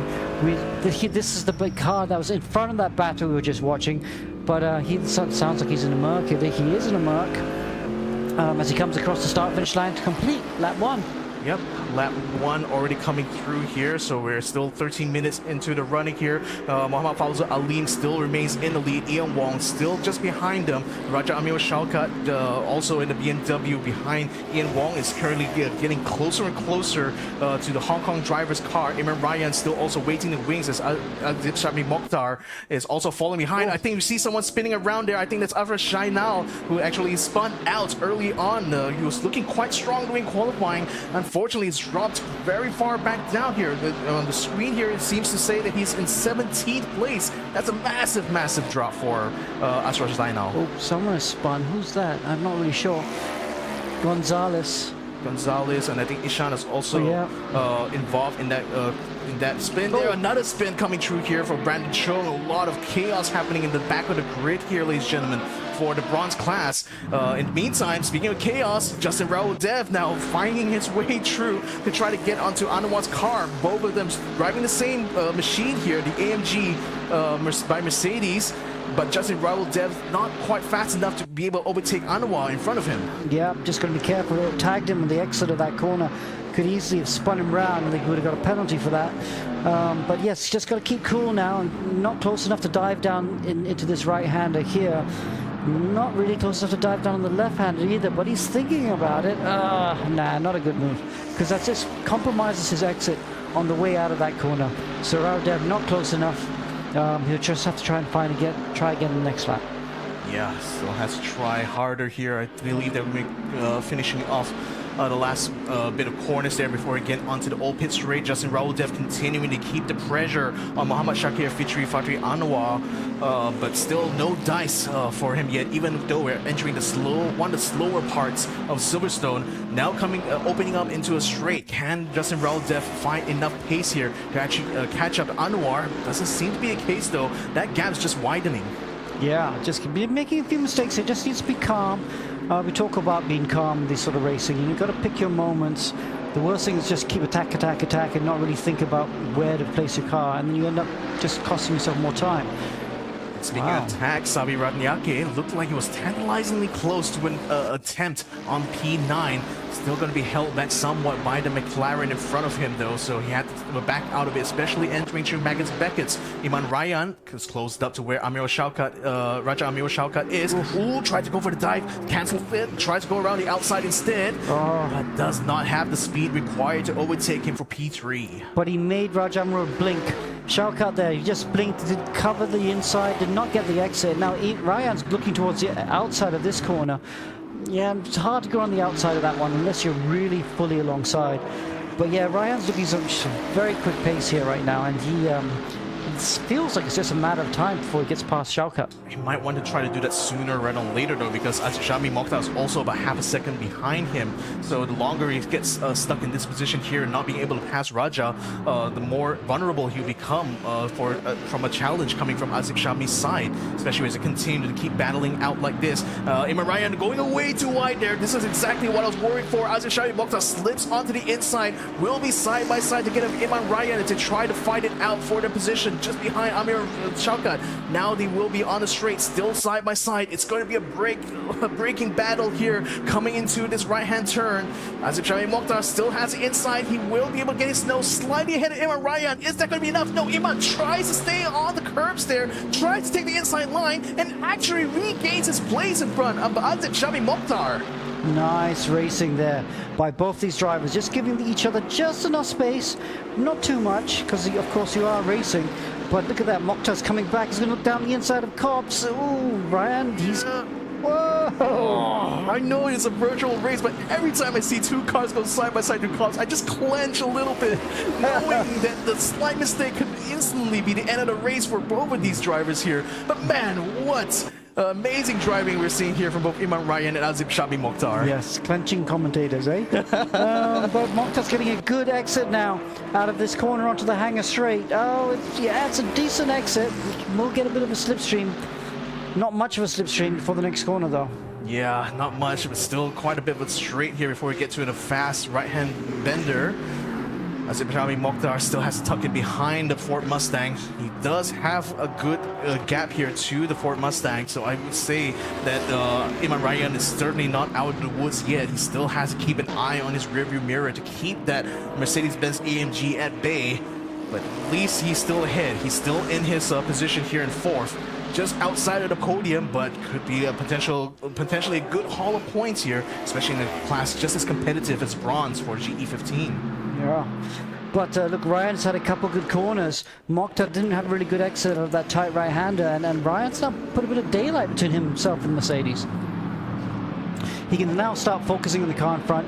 You know, he was really all over the back of Shaukat's car earlier on, and he's got to be thinking, right, okay, I've dropped Mokhtar. Now I just need to look forward and focus on getting the right lines, hitting my braking points, hitting my marks, and ooh, nope. That's not hitting your marks. That's cutting the grass. That's cutting the grass. You don't want to be taking away the jobs of the good folk at Silverstone there. That's their job. Yeah. But Imran Ryan still in that fourth place. At least the top three runners have not gone too far away from him, so he's still going to be in a running here with 7 minutes remaining in our bronze class first race. So as the driver is going to be coming through into the old pit straight here, we'll be able to see that the leader is still going to be Mohamed Fawzu Al-Slim. He's now have a 3-second gap to Ian Wong here, who is staying ahead of Raja Amir Shaukat. Imran Ryan, as we have seen early on, is still chasing these guys, so he's still in a good position here to possibly challenge for a podium. And speaking of which, a battle is unfolding here for 6th place. Louis Sia is now under challenge from Mohammad Shakir Fitri Anwar, who in the BWT AMG GT might be looking just a little bit faster than Louis right now. Yeah, look at that. He's got a good slipstream here. He's definitely got a good slipstream. To see Louis Sia covering the inside, so Anwar's got to go to the outside. Yeah. No. So he tries a switchback, but Lucia wasn't. He was wise to that and just dropped the speed in the middle of the corner and just focus on the exit. Smart driving there by Sia. Yeah, just hugging that curb, just not giving any gap at all for Anwar to exploit here. And that would be great for Louis, because right now, I think Justin Raul Dev is also joining this battle, making a 3-way now for P6. Louis Sia still leading the 3 cars in front, just trying to keep Anwar at bay. And Anwar now having a bit of pressure now with Justin Raul Dev caught up behind him. Going to be a bit of an exciting battle for sure here, as Anwar just generally tried to thread the needle here in these high-powered GT3 cars. Look at that, position 2 to position 8, all in one shot. That's getting quite tasty right now. Okay, the leader's running away a bit, but like I said, from position 2 to position 8, that's it. All those cars are in shot. Yep, Justin Raul Dev now just flashing the car in front of him, which is Anwar, just trying to amp up the pressure here in this battle between the AMG cars. And certainly AMG has been a popular choice amongst the top runners here. I do believe that in the even in the real world GT3 series, a very competitive car to use, isn't it? Yeah, Mercedes do a really good job in whatever form of motor racing they go on. And in GT3s, more times than not, they get it right. They manage to play the BOP game better than everyone else. So they're always up there. But for sure, this track seems to be suiting this car very well. What's it? 1, 2, 3, 4, 5, 6, 6 in the top 10 are Mercedes, including the leader. Including the leader, and also including number 10 right now. Ratnayake and Bugayong still continuing their battle that we saw at the start of race number 1. Still continuing to stay behind McLaren, but still not able to find a way through. Could this be the moment, though? He's already getting almost alongside on this straight. The McLaren didn't have a good exit that time around. I think he might still have it. Yeah, he still is ahead of Sabi Ratnayake coming in through this corner. Had to slow down quite a bit, just holding off the AMG GT3, almost like a cork holding inside a bottle. Switchback. Switchback coming right through here for Sabi Ratnayake.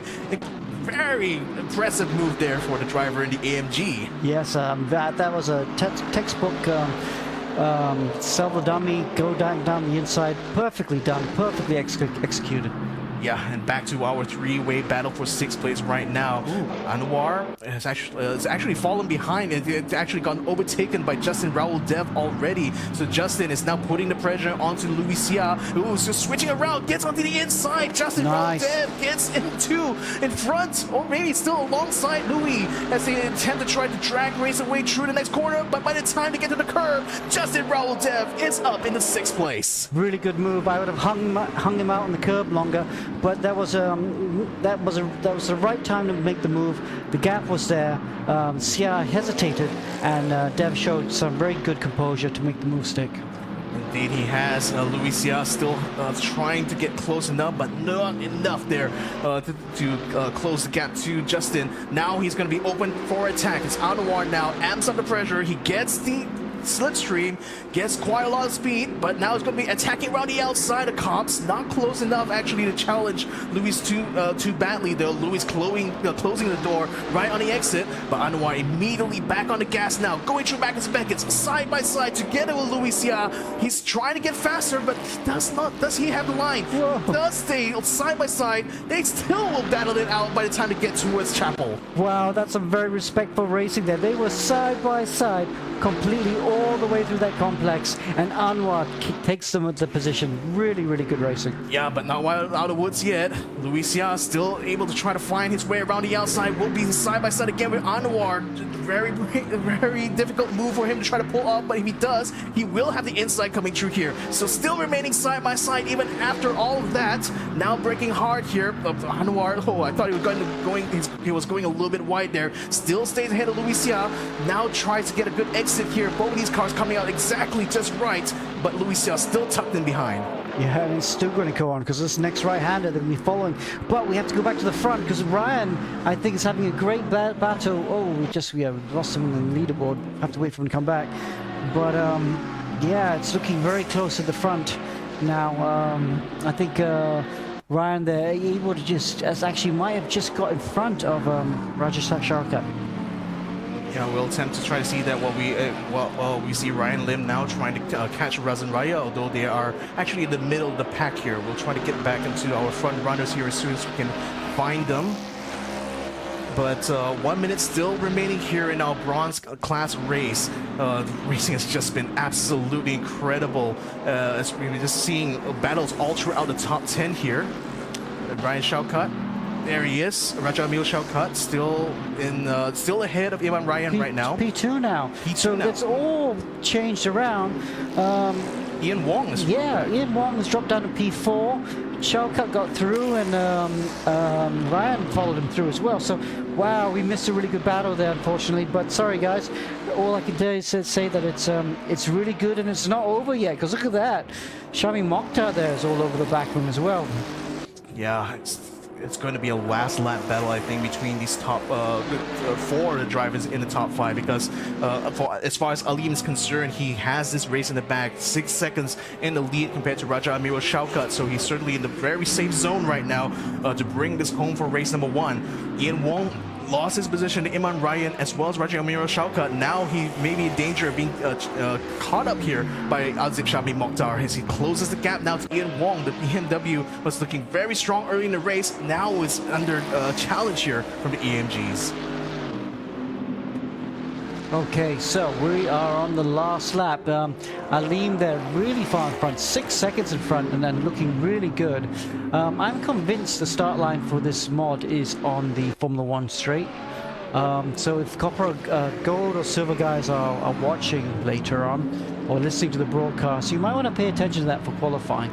But yes, this battle for second position, second, third, fourth, fifth, just in shot there right now is going to be tight. And like I said, this is the last lap. Yep, this is a last lap now, so at the moment it is still going to be Aleem who leads this entirely. We got Iman Ryan just trying to go for a move on the inside there. Oh, Mokhtar as well trying to do the same onto Ian Wong. I'm not exactly sure if that has worked out for Ryan yet as we have a look at him. Oh, someone got knocked out there.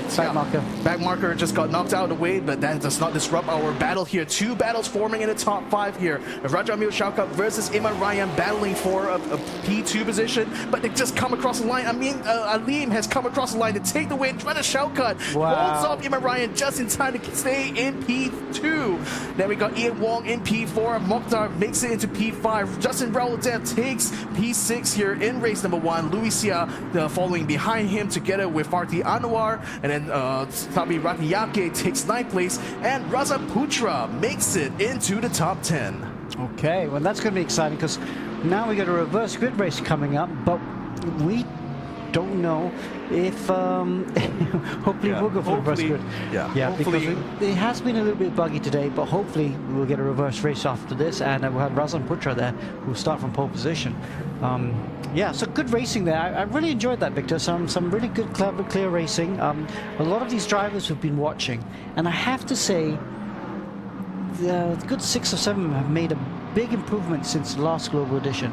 You know, they were trying some moves, and yeah, some of it was a bit naive, some of the moves, but they were making it and they're pulling it off. Whereas the last Global Edition, we'll see him spinning off into the distance, into the barriers.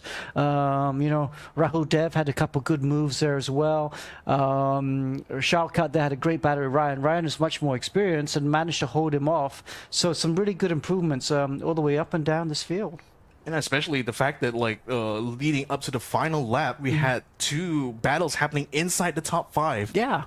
I mean, that is the to me, that is the big improvement here. Seeing the top guys from previous editions of GE15 now literally battling in the final lap for a really good haul of points here. This is going to be an amazing season, guys. Not going to lie. Yeah, absolutely. And our favorite class, bronze class. We should just run bronze class all the time. Yeah, no, some good racing here. Always full.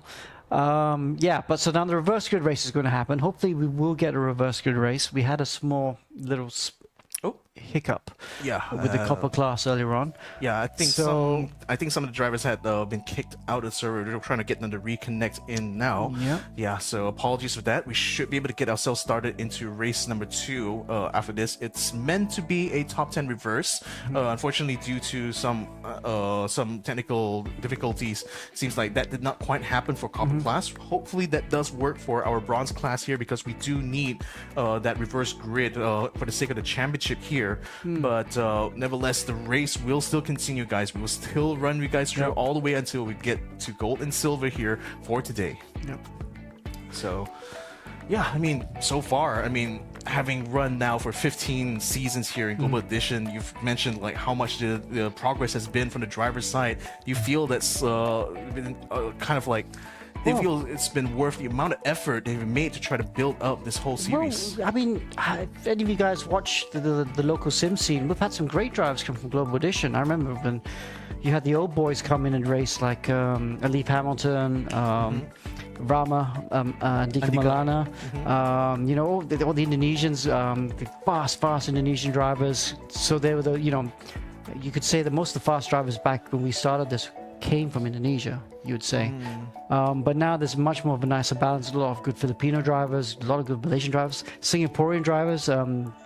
Dylan Tan started sim racing with us in Global Edition, and Dylan Tan is arguably, along with Alif, maybe the fastest ACC drivers in the region. He's now getting works drivers in ACC and stuff. Nakib Aslan, the Aslan brothers started with Global. So yeah, we've seen a lot of good drivers come through. As we wait for the server to kind of sort itself out. Yeah, we're still having drivers rejoin the server here, so and especially all the drivers who are still out on watching the stream together with us. This is going to be time for you guys now to come back into the race session here. But yeah, we're still going to be coming into race number 2 now for the bronze class. After this, we will also have our gold and silver class. It's going to be an interesting one as well because both of those classes are running together in the same race, isn't it? Yeah, absolutely.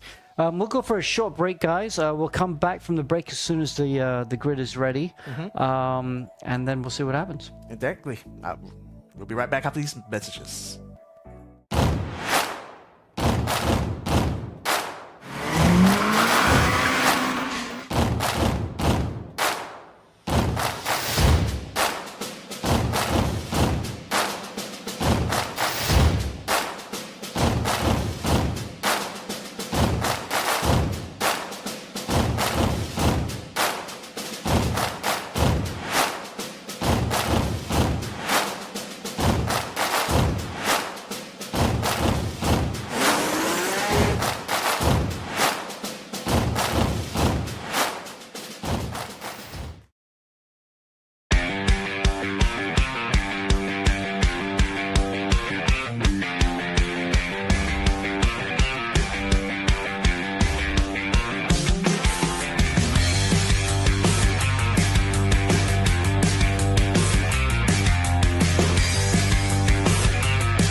Pewter is about possibilities.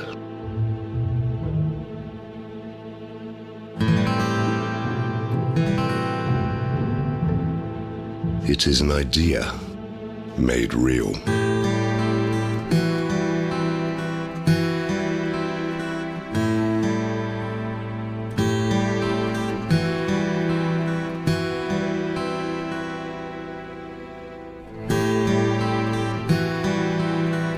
Crafted with precision.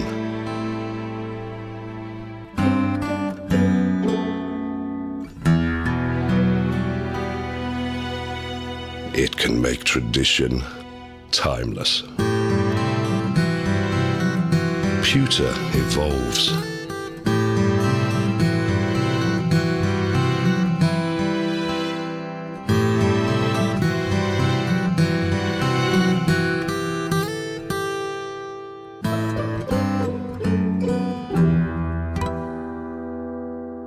When allowed to be free,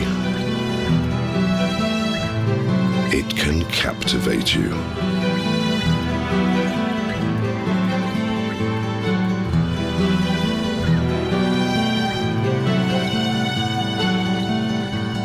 Pewter is our legacy, and we're keeping the legacy alive.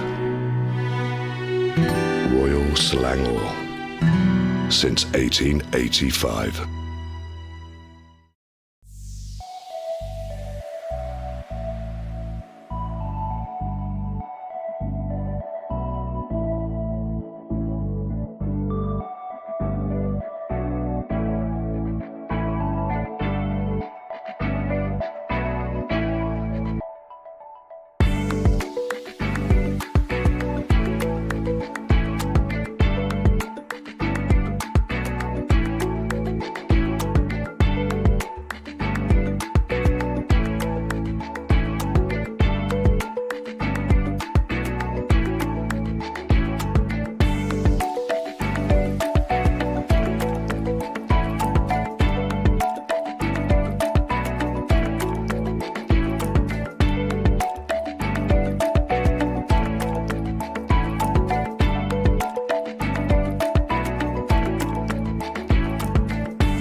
Welcome back, ladies and gentlemen, to the eRacing GP. My name is Victor Cax. Joining me here is Alex Yo. We just finished race number 1 for the bronze class here in G15. Now we're going to be ready to get started with race number 2. And gotta say, I mean, again, I'm still so hyped up actually from the battles we saw from the top 5. We may be seeing that again. So because apparently it seems like the reverse grid didn't quite take here for race number 2, so we're still starting the race with the order in which the drivers finish race number 1 in. So that means Fauzo Alim will be in the lead here. Red lights are on, ladies and gentlemen, and once they're off, we're off for race number 2 as drivers now fight their way to get into the first turn. Cops, Fauzo Alim now facing a challenge here with Arjamil. He gets knocked out to the outside, going completely wide. Ian Wong now capitalizing this heavily. Oh, but as soon as Alim rejoins, he bounces off. He's completely spun up the track now. Ian Wong in the lead here together with Liman Ryan now, and Luis Xia in third. As massive chaos still continues to build in the back. Wow, chaos everywhere, cars everywhere. I think, Ryan, not Ryan, Alim just decided to keep his foot in and came smack back into the pack again and just took everyone out. But yeah, back at the front though, Ian Wong's probably saying thank you very much, and of course this man too, Iman Ryan in second position. Thank you very much indeed. Yeah, and I mean, Sami Mokhtar just overtook Anwar right now. This is a battle for 7th place. Mokhtar in 7th right now, ahead of Anwar, but Anwar trying to fight back as hard as he can here. Not enough, it looks like, to overtake Mokhtar. Mokhtar closing the door gingerly on him as soon as we enter that slow section. Yeah, it looks like a pretty damaged Mercedes. I got a feeling probably every car except the top 5 is probably damaged after that incident at Beckett's. But yeah, cars all over the place. But this is going to be a really good battle, actually, isn't it? Because, you know, Ian Wong, we saw how quick he was, but Ryan was really, really great race pace in race 1. And I think Ian Wong's going to have a real handful to keep that Mustang behind him. Yeah, and I do recall from race number 1, even like Ian Wong didn't look as strong in pace-wise, I think, because he got caught up quite a bit from other cars towards the end of the race 1 session. So Iman Ryan, as long as he can still keep close here, might still have a good chance as long as he can keep Ian Wong under pressure and force him to use up a lot of performance in his car here in the early stages of this race. So we'll have to see how will that develop. For now, though, Ian Wong is the leader here for race number 2 ahead of Iman Ryan, who right now, I think, is fancying a little challenge now, switches around to the outside, going through cops, cannot quite get the speed, tucks him behind the bumper of Ian Wong, still stays in P2 for now, but certainly in a position to try to fight again. Yes, that Mustang looking very quick. I think Ian's going to decide here, can he keep the Mustang behind him, or is he going to have to try and let him through at some stage? Because this is going to be phenomenal pressure to keep that Mustang out behind him for 13 minutes. Indeed it is. I mean, Ryan continuing to give chase here to Ian Wong, now coming onto a good straight here. He's going to be able to get a nice slipstream, but a very tight and very slow right-hand turn coming up. Heavy on the brakes, under turning as well.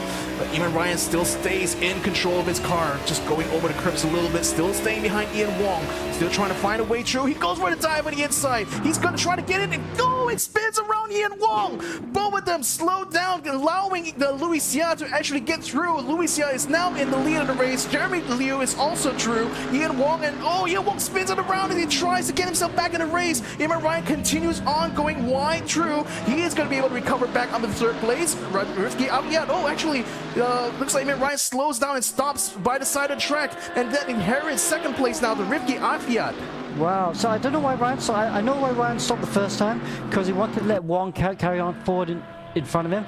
But that second incident was not Ryan's fault. I would have just carried on there if that's what he did. But real true gentleman, I should say, Ryan, just stopping after the contact to let the driver carry on in front of him. Yeah, as we would expect from drivers sometimes, whenever they get an advantage, whenever they overtake someone, it's incumbent on them to give the position back, you know, in service of fair racing here, right? Yeah. So nevertheless, Ian Wong has lost a lot of positions thanks to that spin caused that incident between him and Iman Ryan now. So I think he is outside of the top 10 at the moment. Our screens here shows him at 18th place. Luis Xia has taken over the lead lead here of the race ahead of Jeremy Liu. So Luis is just somehow through some really good luck here in race number 2 is now on track here to actually get a possible win in race number 2. And I think he's got the pace. You know, he's got a big gap there. I think he's got the pace to stay out there. All his competitors have run into each other right now, and he's just going away at the moment. Yeah, and there's a very mixed up grid going on here. Brandon Chong, in the meantime, battling here together with Kenny Lim for 7th place. Brandon Chong still tucked up behind, going around the outside in the AMG. We're still with just True Chapel right now, making sure that Brandon Chong is able to get himself alongside Kenny Lim here. He might have an opportunity coming up the next turn here to take the position away, but Brandon Chong outbreaks him, tries to close him off. Not good enough though. Kenny Lim still slips through. Nice. Okay, good moves right then. Let's see who else is looking quite right now. This is a real good battle. Ooh, that's unfortunate for Kenny Lim, spinning out of the almost exact same place that we saw the incident between Iman Ryan as well as Ian Wong. So very unfortunate here for Kenny Lim. I think it's dropped down to 13th, probably 12th place. Now under fire here from a McLaren behind him. And now, yep, he's lost that place here. I think Young will be able to take the inside gingerly, and Kenny Lim is further down. Wow, such a shame. Such a packed grid as well. Was that contact, or was that just spun by himself? It's quite hard to tell, I think, from that camera angle we saw just now, but oh, more contact coming through. Kenny Lim actually bumping people off as he tries to fight his way back into a position here. Yeah, plenty of chaos going on right now, ladies and gentlemen, and we literally haven't even gone past the first half of our race here. We're still 9 minutes remaining in this race here. We've already saw Iman Ryan and Ian Wong getting knocked out of the top 5. We saw Luis Xia now taking the lead, in fact still in the lead of the race right now, and very far ahead of any of his nearest competitors. 4 seconds ahead of Jeremy Liu, 9 seconds ahead of Rifki Afiat. Yeah, I mean, Xia's gone. He's going to win this race unless something really bad happens to him. Ian Wong, though, coming back through the field there after P10, after that disaster of turn 1, got taken out through no fault of his own. But yeah, after P10, that's really good for him. Some other guys there, Chris Chu is in front of him, Chris Chu just behind this guy, James Ryan Malube. He's looking down the outside, down the hangar straight. Did he get a good exit? Got a good exit. It's got a bit of a slipstream now. Ryan Wilson there will defend the inside into Stowe. Oh, doesn't defend the inside, actually. He was quite surprised. Leaves the gap there. Oh, no, gosh. Not that way. Tried to go for the inside, but Ryan Wilson tried to get himself. He was on the racing line, I think, went into the apex. Couldn't quite see from the angle, but unfortunately, when all is said and done, Malubai is now in 13th place, now having to get himself back in the top 10. Yeah, it'd be nice to see that again, because I'm not sure if Ryan Wilson turned in on him or not, because I think he might have run wide and hit Wilson, actually. In the meantime, a bit of a battle going on here. We are on board together with Mohamed Shakir, Fitri, Fatri, Anwar, and I think that might be Justin Raul Dev, that's Azif Shami Mokhtar, who is right behind him, battling out side by side now, True Village. But I think Anwar has the line here, may not have the exit, I think. Azib might just have beaten him to the punch here. He has a much faster line, and Anwar having to dodge a little bit there. Might have just lost a bit of control on the exit. Might have lost a bit of time there. Now still side by side. He does have the inside line, but oh, the door closes in front of him. Azib Mokhtar trying to cover him off by the time to get the next turn. That's going to be a secure position there for Azib Shami Mokhtar. Nicely done. As it comes through the last corner again, start finish line, leaders are now coming through there. The leaderboard will cycle through right now, and we can see Mokhtar there up to P6, Anwar up to P7, Mokhtar actually having good recovery as well.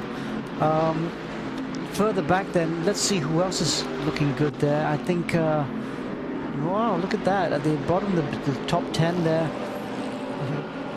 Who am I looking at? Gosh, so many cars to look at. No, there's just so many battles happening all at once. Let's have a look at Ian Wong right now. We saw him in P10 last time. He's now actually in P9 fighting with Chris Chu for P8. Yep. Actually gets in front of Chris Chu now. So he's now actually on a recovery here, trying to get himself back up in the top 5. And knowing the pace that he has on hand, yep, he could actually get himself back in P5, I think. Yeah, look around the outside of Brandon Chong.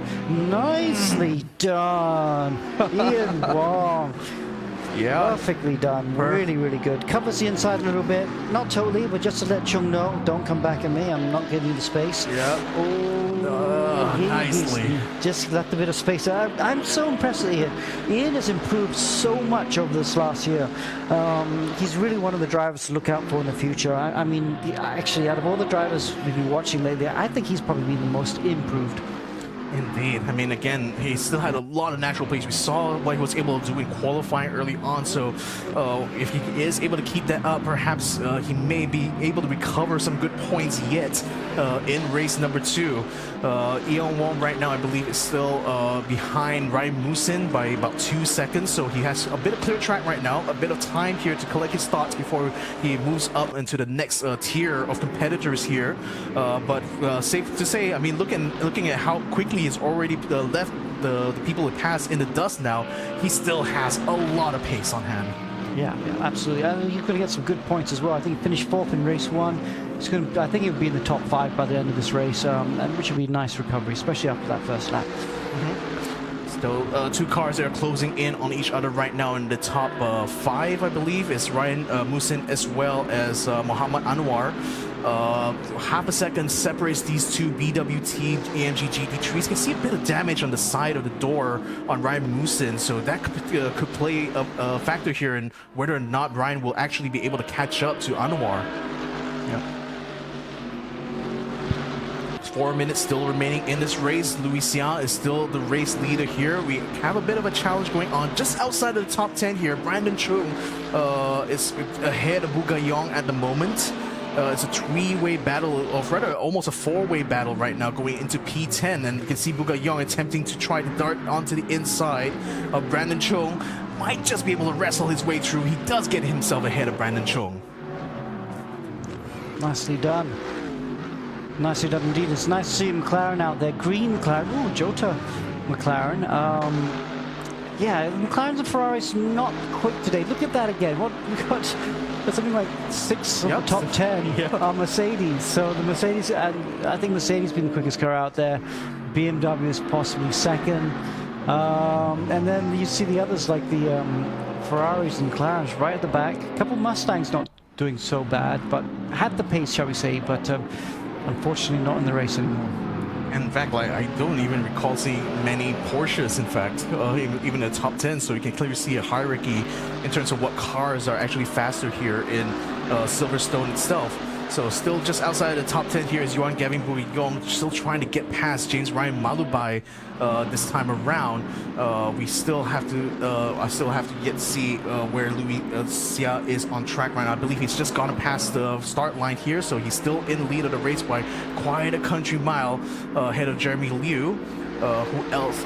Next one coming up onto the start line there, that's going to be Azib Shami Mokhtar. He's chased really hard right now by Rifki Afiyat, who early on was able to stay out of trouble, although he didn't really, he wasn't able to get himself into the lead.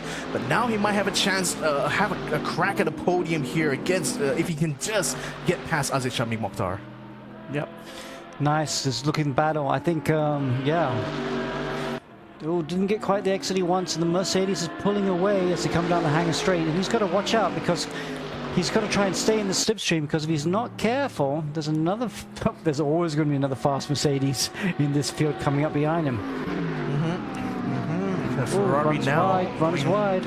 Running very wide there. He's lost quite a bit of time, so I think that's going to give Mokhtar a nice bit of breathing room in this section here, though they do close up by the time they enter the slower part of this track.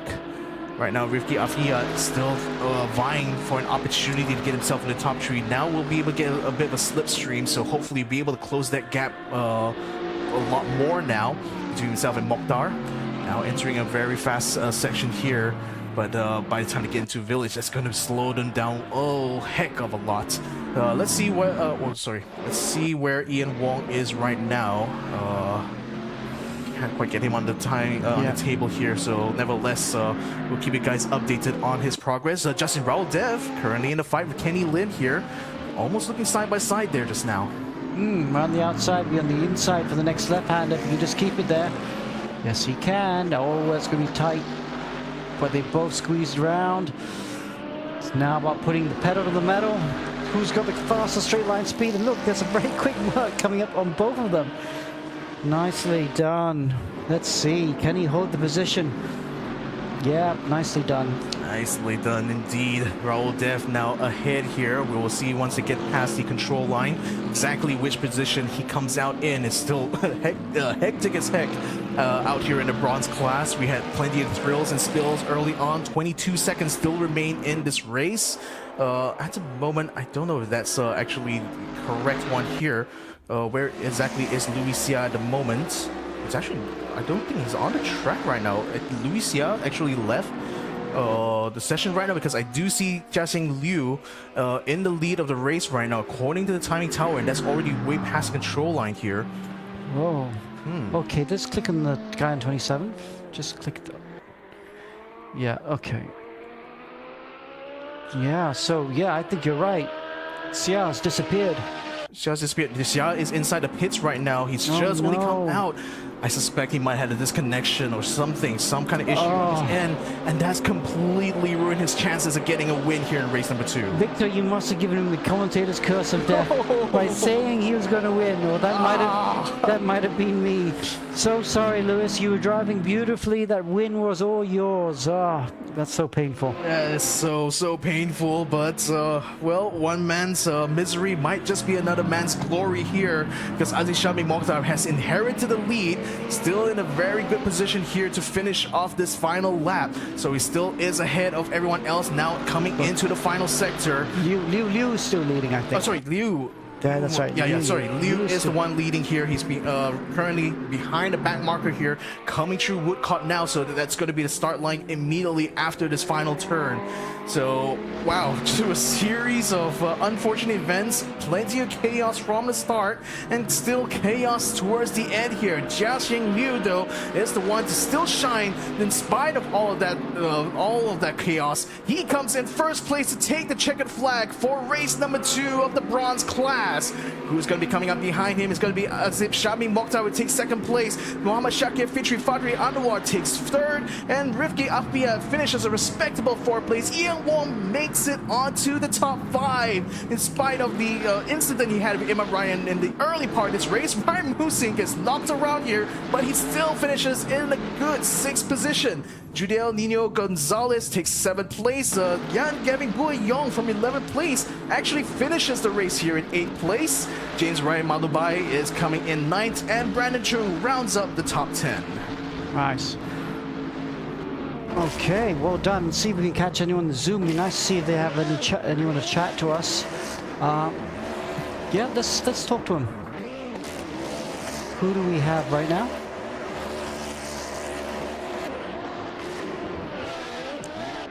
Ian Wong's doing donuts. He might be too busy to talk to us. But yeah, that's the end of our bronze class here, ladies and gentlemen. Okay, let's see if we can get Ian on the dog and bone. Mr. Ian Wong, are you there? No, not there yet. Yep. We'll just still have to wait for them to come in there, but... Well, Ian, are you there, Ian? Yeah? Can you hear us, Ian? You had a good recovery drive in the second race there. Got taken out on the first lap. P5. You quite happy with that?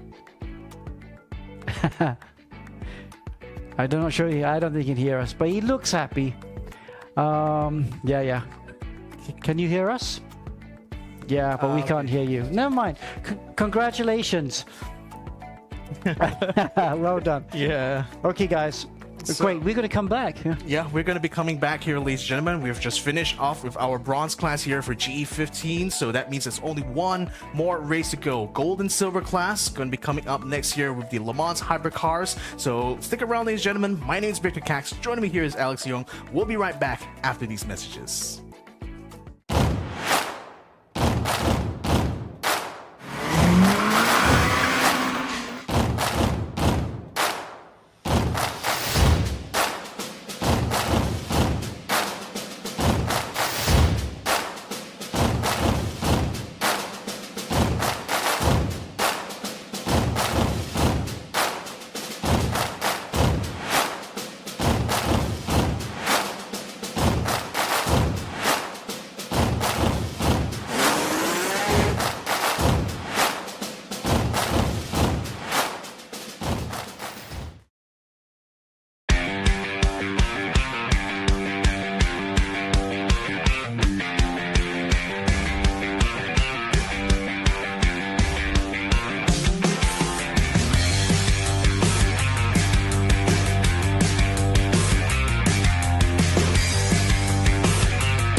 Pewter is about possibilities.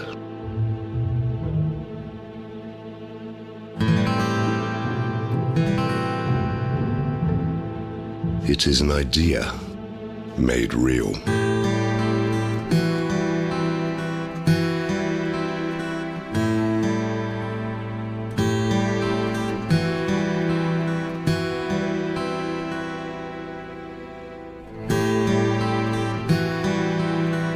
Crafted with precision.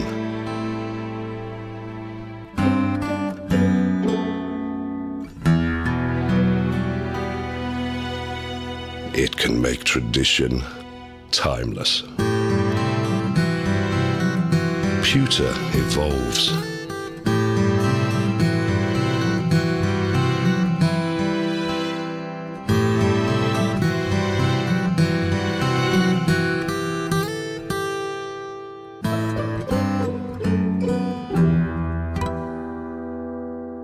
When allowed to be free, it can captivate you.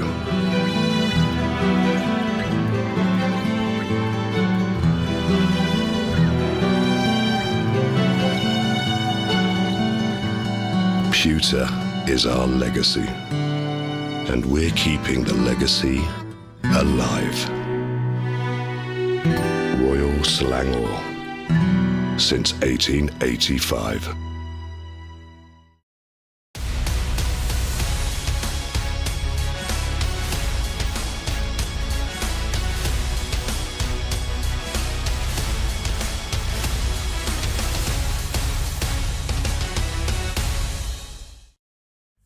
Welcome back, ladies and gentlemen, to the eRacing GP. My name is Victor Cax. Joining me this time is going to be Justin Raul Dev, one of the racers from bronze class early on. Alex Young has to leave the commentary booth, unfortunately, because he has to go and deal with the race protests and whatnot, race administration stuff. But now we have Justin on the board with us here. How are you doing, my man?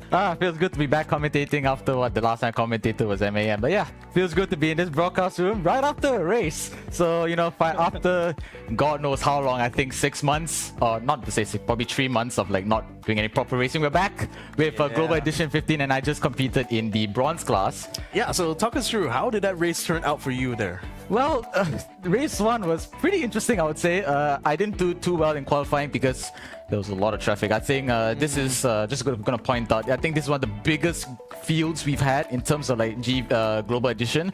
Correct me if I'm wrong, but like there was 40 plus drivers, or even 50, I think. 50 inside the copper class. Exactly, yeah, 50 drivers on the grid with the copper class, and I think it's the biggest field in terms of you know, people participating. So there's a lot of traffic to deal with, and I qualified, if I'm not mistaken, P8. Could have been better, but it was time to focus on the race. Race 1, it started off pretty badly, but I made a sort of a good comeback to P6. I'm pretty sure one of the overtakes was caught on camera, and I was not gonna lie, I was very nervous. We had you in a few times there, seeing some of your battles going on there, so I'm sure we probably got a good definitely a highlight for the Papega Racing team. Hey. Yeah, absolutely fantastic. I gotta say credit to, you know, the Papega Racing team so far with copper and bronze. Really proud about that. So yeah, now that bronze has already been done and dusted with, we're going to be moving on now to the Premier class inside of Global Edition 15, the gold and silver class. And this time around, we're debuting a new set of cars that are going to be coming out on track here in Silverstone. This is going to be the first time inside the Global Edition that we're going to be running the Le Mans Hypercar class. Wow, I mean, being able to see these modern day Le Mans cars out on the track here inside our virtual world, it's going to be nothing short of amazing, isn't it, Justin? Yeah, I mean, I don't think there's not many racing leagues out there that actually utilize hypercars. So we could be one of the very few that, you know, decided, you know what, we're going to have the FIA homologated hypercars and LMP2 for the silver class. And I think that gained a lot of traction. And as you can see with the, you know, with the participants in the gold and silver is a lot. There's a lot of drivers. It's the most I've seen. So pretty excited to see how it goes out. There's going to be a lot of close battles, I'm sure. Indeed, I mean, especially even seeing the real world cars being very competitive each other, even in the recent 24 hours of Le Mans. There, I'm expecting a lot from our gold and silver drivers, knowing the caliber of drivers that we have in the global edition coming into our 15th season here. But nevertheless, the proof is going to be in the pudding. It is, isn't it? It's going to be how well you perform in the track on the day itself. Definitely. I think these cars, they are pretty, I wouldn't say they're hard to handle. However, these drivers are driving without ABS. So you really need to understand how to be patient with the brakes and patient with the throttle as well. So it's all about, your footwork. It's all about actually being able to handle the, the downforce of the car as well. So I think a lot of these drivers, they are no stranger to driving, cars with that kind of aero, that kind of sort of throttle techniques.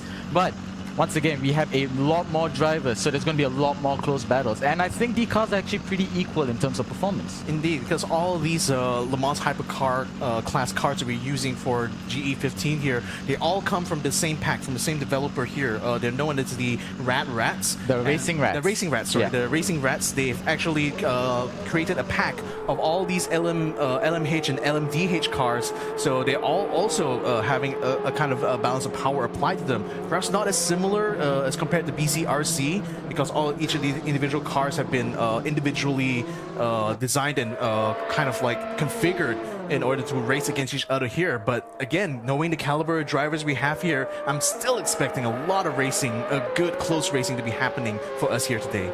Definitely. I think I'm really excited to see how it goes up, because once again, we have the LMP2s, don't forget. There's going to be a lot of really, really close battles, and who knows, there might be even some blue flag action that will be coming a lot. I'm sure it's been happening in copper and in bronze. I don't know, because I was pretty much focusing on my race, but it's going to be chaos. Yeah, I mean, actually, now to think about it, I don't recall, at least for the battles that we did manage to see in the broadcast, we didn't really see much of the back markers being too much of a problem, although again, as a driver yourself, sometimes it's when you're off the camera, sometimes things can go a bit awry, isn't it? Yeah, I think during race 1 of the bronze class, right on the last lap, there was a blue flag just chilling on the racing line. I'm pretty sure it was like the last corner. I'm not sure what it's called, but it's pretty much the last corner. And all of us were just like screaming like, oh my god, there's a guy on the track! Move, move!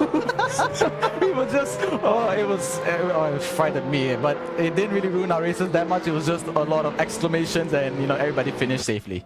Yeah, so ladies and gentlemen, the drivers are now out for the qualifying session. It's still also going to be a 6-minute qualifying run here. The order of qualifying will determine the grid start for our 15-minute race number 1. As we see drivers now just completing outlap, now going to be starting the flying lap here. And I just got to say, now finally being able to see these Le Mans hypercars out on track, they just look so brilliant, don't they? Just so varied as well. You can see the Peugeot being the one outstanding car here, the only Le Mans car without a rear wing.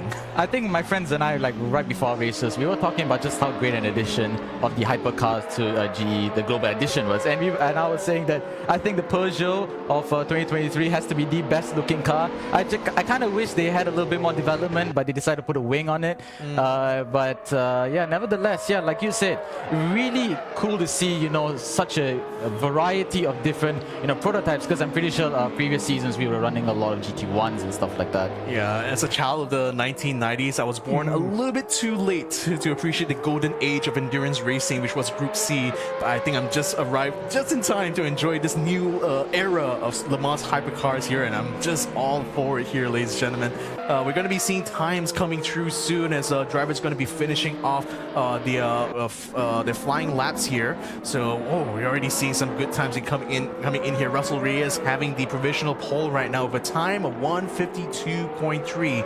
So that is certainly going to be for the gold class. Hopefully I'll also be able to see what the Oricas here to kind of see the time difference actually between people in gold class and silver class, because remember, both of these classes are racing at the same time here. The LMP2 cars being used by the silver class, whereas the LMH and LMDH cars being used by the gold class. So there is a pace differential between the two. It's pretty much going to feel like a lot like a real life multi-class endurance race here, with like different classes of cars fighting with each other, but in separate championships. Yeah, exactly. I think during testing, at least, the pace difference between the LMP2s and the LMH were about 6 seconds. So I think that's pretty equal to what the real life cars, the pace difference is. And yeah, we should be able to see drivers being able to push out, really, really quick laps. The pace difference, I think like you said, the Racing Rats, the creators of this mod, they did an absolutely fantastic job nailing, the actual feel of the cars. Because a lot of these cars, they do feel like what hypercars would feel in real life. They're not too fragile, I would say, with like single seaters, but they're also not as as probably grippy in a way compared to the GT3. So there's that fine line, between being a GT car and a single seater, and that's what I think the prototype should be. I mean, again, I'm speaking from a place as not being a professional driver, but as a professional commentator, I have tried driving some of these Le Mans hybrid cars before, and my takeaway from that is like, man, I just imagine how fun it would have been in the real really version of the fun. car. I mean, you just even get the sense of that extreme level of speeds you can get in these corners, right? Especially fast corners in these Le Mans hypercars. So it's going to be exciting to see what exactly will transpire here. Ladies and gentlemen, we've got a new leader on the board here. Nabil Aslan takes the provisional pole here with an incredible time of 1 minute 40 seconds, 0.889, and doing that with the Toyota, no less. Yeah, I think if I'm not mistaken, it's the only Toyota in the field right now. Obviously, Nabil Aslan having raced for Toyota in real life, he had no choice but to pick the Toyota. But the Toyota is a formidable opponent here, as well as with the rest of the LMH cars. But right now, obviously, as you said, he's on pole position right now with a 148. That is an absolutely fantastic and really quick lap time. I don't think even I could come close to that. Yeah, so he dethrones Russell Reyes for the moment now. Russell Reyes having set a 141.8, a respectable time for sure. Not enough to catch the younger of the Aslan brothers here, but we'll see how that will transpire in the race later on. 15 seconds remaining in the countdown now, so last minute qualifying runs are going to be done here soon, and we'll be able to see how this is going to be shaping up. So I'm going to be seeing what's happening inside the LMP2 class here. So LMP2 are going to be running using the Orica model of cars here, so exactly the type of car you expect to see in the current day Le Mans prototype series here. So these guys are also fighting inside the silver class here, and Aulia Wafik Priyanata, it seems to be the person in pole position now for the silver class. Yeah, I think obviously the Orica LMP2s are in real life, they are carrying a Gibson V8, which obviously gives them a really fantastic sort of B-like soundtrack. I would say I've heard one in real life last year during the Asia Le Mans series, and man, that car is just blisters. I think hearing it like on the Petronas all the way, I could still hear it like 5-6 kilometers away, which was really astounding to see. Exactly. Ladies and gentlemen, they're now in overtime here. Qualifying session will come to a close. Checker flags are already being shown here. So if nothing goes wrong, it looks like Nabil Aslan will be the person to finish, to start the race on pole position. Rialto Ristofani most likely will be in the second row behind Russell Reyes here. Damario Hassan possibly starting alongside him with a time of 142.081, almost flat there, but not enough to break under the 142s. More cars still coming through. Who else is going to be on the line here? Kanzani Ramdani, winner of the silver class last season of the Global Edition, is going to be coming in. Is he going to be able to set a better time? Doesn't quite look like so. It should be past control line now, but I don't see a checker flag come off of Kanzani yet.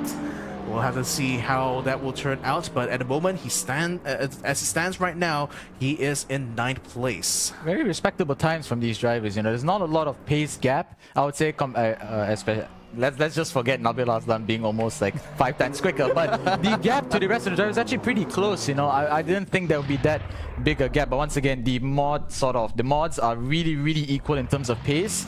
But once again, now it all depends on the racecraft. You can't be a one-lap wonder when it comes to racing. It's all about, having the perfect racecraft, having to control your moves, being very calculated, being very methodical in terms of where you brake. You have to break down the corners very precisely, and you have to be very calculative in terms of overtaking them at the right spot. Exactly, and we've seen what can happen at times, even in the bronze class as well. You remember I guess you were further back, didn't quite see that. Imran Ryan and Ian Wong knocked each other out. They were actually fighting for the lead of the race, knocked each other out and dropped out of the top 5. Was that in race 1 or race 2? I believe that was in race 2. Oh. Race 2. But that's unfortunate. That is indeed unfortunate there. So you can see just a simple mistake like that. Massive consequences as far as the championship is concerned. Yeah, obviously drivers like these, they do not want to be making such critical mistakes like this because it will carry on to the remaining 3 rounds of this championship. So any small mistakes can really cost them their championship. I think I can speak from experience. Last season was really close to winning that championship, but nevertheless it just goes to show, you know, how sort of critical and how careful you have to be when it comes to, you know, perfecting your racecraft and making sure that not only you have a clean race, but other drivers have a clean race and everybody finish on the finishing line. Indeed. So, ladies and gentlemen, we're lining up on the grid. 30 seconds left on the countdown before the start of race number 1 here for the gold and silver class. As it stands here, Nabil Aslan is the one on the front row here alongside Russell Reyes, the Toyota versus the Acura. I'm not sure if they call it Honda Acura these days. I think it's still called Acura. I think it is called Acura in the US. Yeah, it's the US branch from the Honda side. So 2 of them on the front row. Red lights are going on, ladies and gentlemen, and when they go off, it will be the start of race number 1 here for the Global Edition 15 gold and silver class. Russell Reyes just immediately rocketing to the start. Is that a jump start from him though? Because it seems like Nabil Aslan didn't quite pull away. 2 cars already ahead of him at the start of this race. It looks to me like Nabil Aslan had a little bit of he probably messed up his start because that was a completely really slow start compared to the rest of the drivers. But Russell Reyes, yeah, like you said, managed to rocket his way to the lead right now. P2 right now is with Stefani in the Lamborghini. Quite surprised to see Lamborghini in P2 right now, but Nabil Aslan is not far behind, only 3/10 as they approach the fast right-hander right now. As you see the Mario Hasnam right now, P4. I'm not sure where he qualified, but he'll be quite happy with his track position right now. Yeah, we're seeing Kanzani Ramdani now trying to fight his way together with Nabiel, now entering a very slow part of Silverstone here. He's not going to be able to make up a place. I feel a lot of traffic still ahead of him, but he's still tantalizingly close in order to try to challenge for a possible P8 here. In the meantime, Nabil Aslan trying to fight back. He actually cuts through the grass here, might actually open himself up for attack here by the Ferrari just alongside, but manages to just keep the Toyota ahead, closing the door here, preventing another car from being able to get through. There's a little bit of an oversteer moment for Nabil Aslan as they approach the long straight right there. Yeah, with that corner, you want to be on the inside to be able to get the... Oh, as you see right now, he's really swinging his way, trying to juke the Ferrari behind him. And he doesn't get the overtake done, but there'll be a lot of defending to do from Nabil Aslan's side as Hasnam is really catching up to his rear end right now. Exactly, he is still hanging on here onto Nabil Aslan, who in qualifying had the fastest time, lost positions in the start to Russell Reyes, and now is just fighting to try to get himself back into a possible podium position. In fact, on the timing screen, it shows him in 3rd place right now, so he's just managed to hang on barely onto the podium. Hopefully he'll be able to continue to fight here to get himself ahead. He's actually pulling away from the Ferrari now, so he's out of the danger zone as far as his battle with Damir Hasnam is concerned. Yeah, right now, as you can see, right, the gap has sort of oozing away. You know, there's a lot more gaps in terms of the drivers. But let's look at the LMP2 class right now. We haven't seen the silver action right now. Dominic Poon leads the silver class right now, right behind Raja Amirul Shaukat, who I just raced alongside in bronze class. So, right, the gap is not too far. I'm not sure. There's about 1.2 seconds behind slow hypercars right there. So once again, like, you know, the amount of people that are on track right now, it's really important to get through traffic, because right now even the gold cars are traffic to these silvers. So it's really interesting to see just how, you know, these drivers are able to maneuver across traffic. But again, reminding myself of what you mentioned earlier, the 6-second gap between the LMP2 cars and the LMH, LMDH cars is significant enough that I don't think they will stay traffic for too long though. At the moment, for the LMP2 class, it's going to be Dominic Boone who is leading that class here. Quite a big gap between himself and the 2nd place in the LMP2 class, which is going to be Raja Amirul Shaukat here. So in the meantime, the other LMP1, LMH and LMDH cars are starting to get their way through. Amirul Shaukat has to give way here because, of course, they're not racing in the same class. So now the Peugeot will also follow through here. So he has already found a way past Raja Amirul Shaukat, 2nd place in the LMP2 class. So these 2 guys will continue to try to battle it out, hopefully try to get themselves up into a better position. Meantime, back into our top 10 here. A battle is forming here between Michael Vincent Velasquez as well as Dafa Nabiel.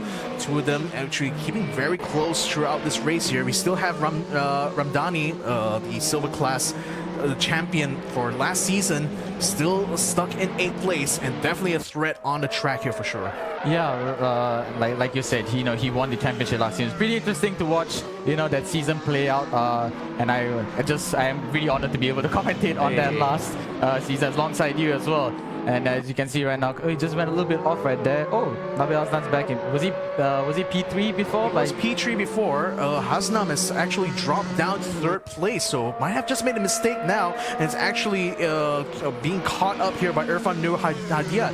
But I'm actually going here because I'm seeing Nabil Aslan now half a second behind that Lamborghini, and this is actually a battle for the lead here, Justin. Oh yeah, this is going to be one to watch for a while because Nabil Aslan is really closing in on, is it Ristofani that's in the lead, or I'm pretty sure it is Ristofani that's in the lead right now with the Lamborghini as we approach the sort of sweeping really tight corners. You want to take there's actually a lot of lines you can take. You can take either really tight line by diving towards the apex, or you can go wide and immediately cut towards the corner.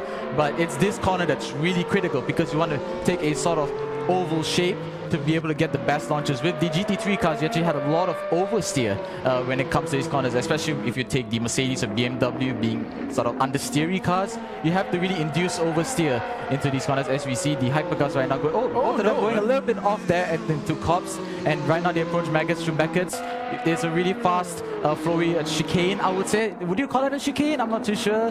It kind of counts as one. Kind of counts as one. Yeah. Kind of counts as one. I mean, again, it's still just like any kind of chicane. You still take a very fast line through it, nevertheless. So, in any case, yeah, it is confirmed right now that Rialto Ristofani is the leader of the race here. It seems that Russell Reyes has dropped down to 16th place, so he might have made a mistake somewhere and lost a ton of positions as a result, completely out of the top 10. Nabil Aslan, though, still in the running here for a possible race lead.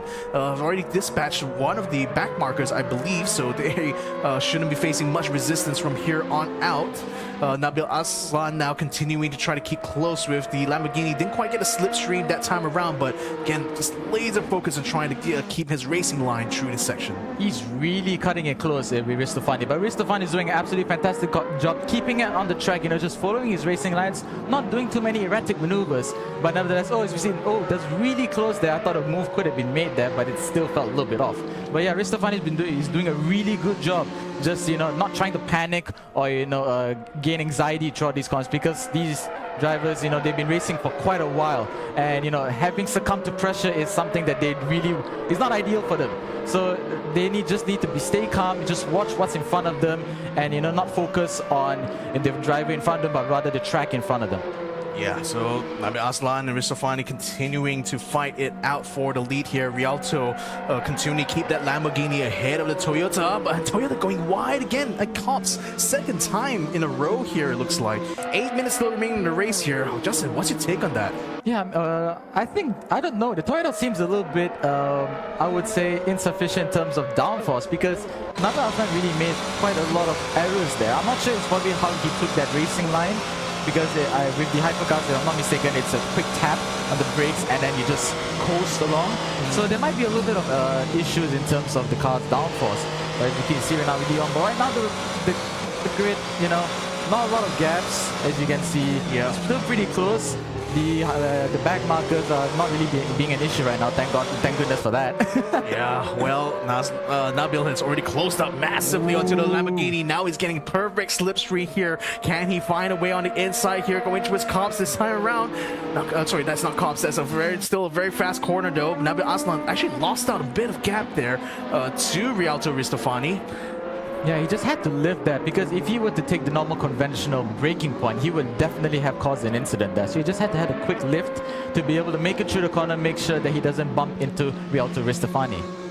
Yeah, still on board with him right now. Rialto is still continuing to stay in the lead here, but for how long? 6 minutes still remain in this session here for race number 1. And that whole time, I think he's just going to be keeping an eye out in the rearview mirror, trying to make sure that Nabil is not going to be able to exploit anything out of his lines here. Yeah, and let's go back to the silver class for a minute. I think the gap, I just saw the gap, was quite close between Dominic Poon and Rajamiru Shaukat. It was about 0.4 seconds, so about 4 tenths. Yep. So we could be seeing a late lap, the last stage battles with the silver class right now. As you see Rajamiru Shaukat closing in on Dominic Poon. It was Dominic Poon did not win last season, but he was the runner-up of the bronze class, if I'm not mistaken. Now moved up into the silver class, so man's actually moving on the up and up, it looks like. Congrats to him. You know, he's probably enjoying having the time of his life driving these LMP2 cars. I gotta say, having driven these for a little bit during testing, they were really fun to drive, you know. Yeah. They have a weird sort of physics model in the terms that they had the power of the hypercar, but they had the grip levels of a GT3. So it was a really weird sort of line between, you know, being a GT3 but also being the same as a hypercar. But it actually has quite a lot of straight line speed as well compared to the hypercar. It's quite surprising. And that tells you like my experience as well, trying these classes of cars in sims here.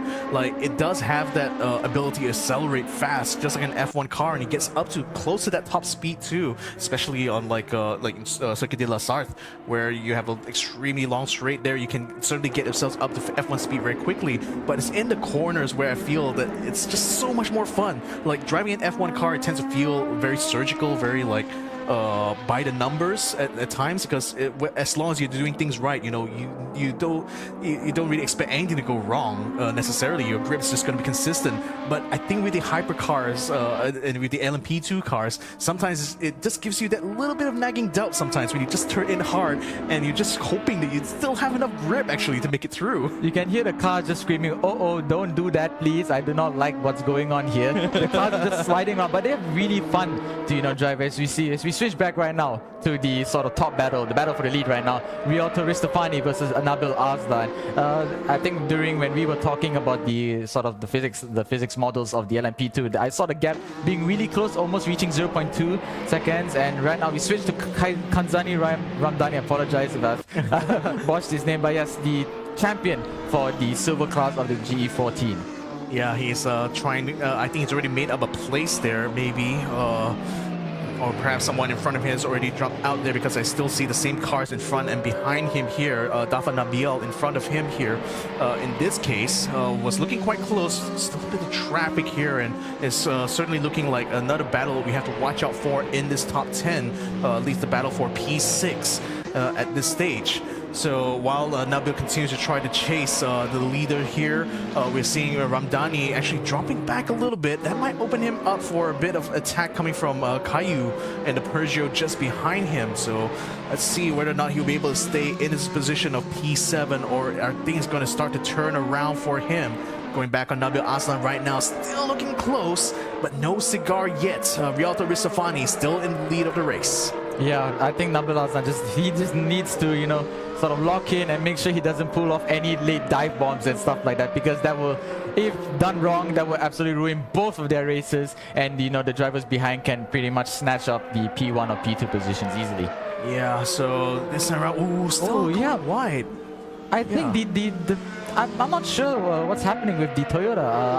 I might have a chat with him later on, because the sort of it's a lot of mistakes. Oh, as we see Roy Newman rip in the Cadillac. Oh, my personal favorite hypercar. Just hear that V8. Yeah, there's a lot of drivers making mistakes in COPs. I think during the the rest of the classes, I'm pretty sure there was a lot of drivers just going wide into COPs, and that gravel trap on the not a gravel trap, that runoff area actually slows you down a lot. I think if you keep it on the runoff, you lose almost a tenth or almost actually 1 second just being on that runoff area.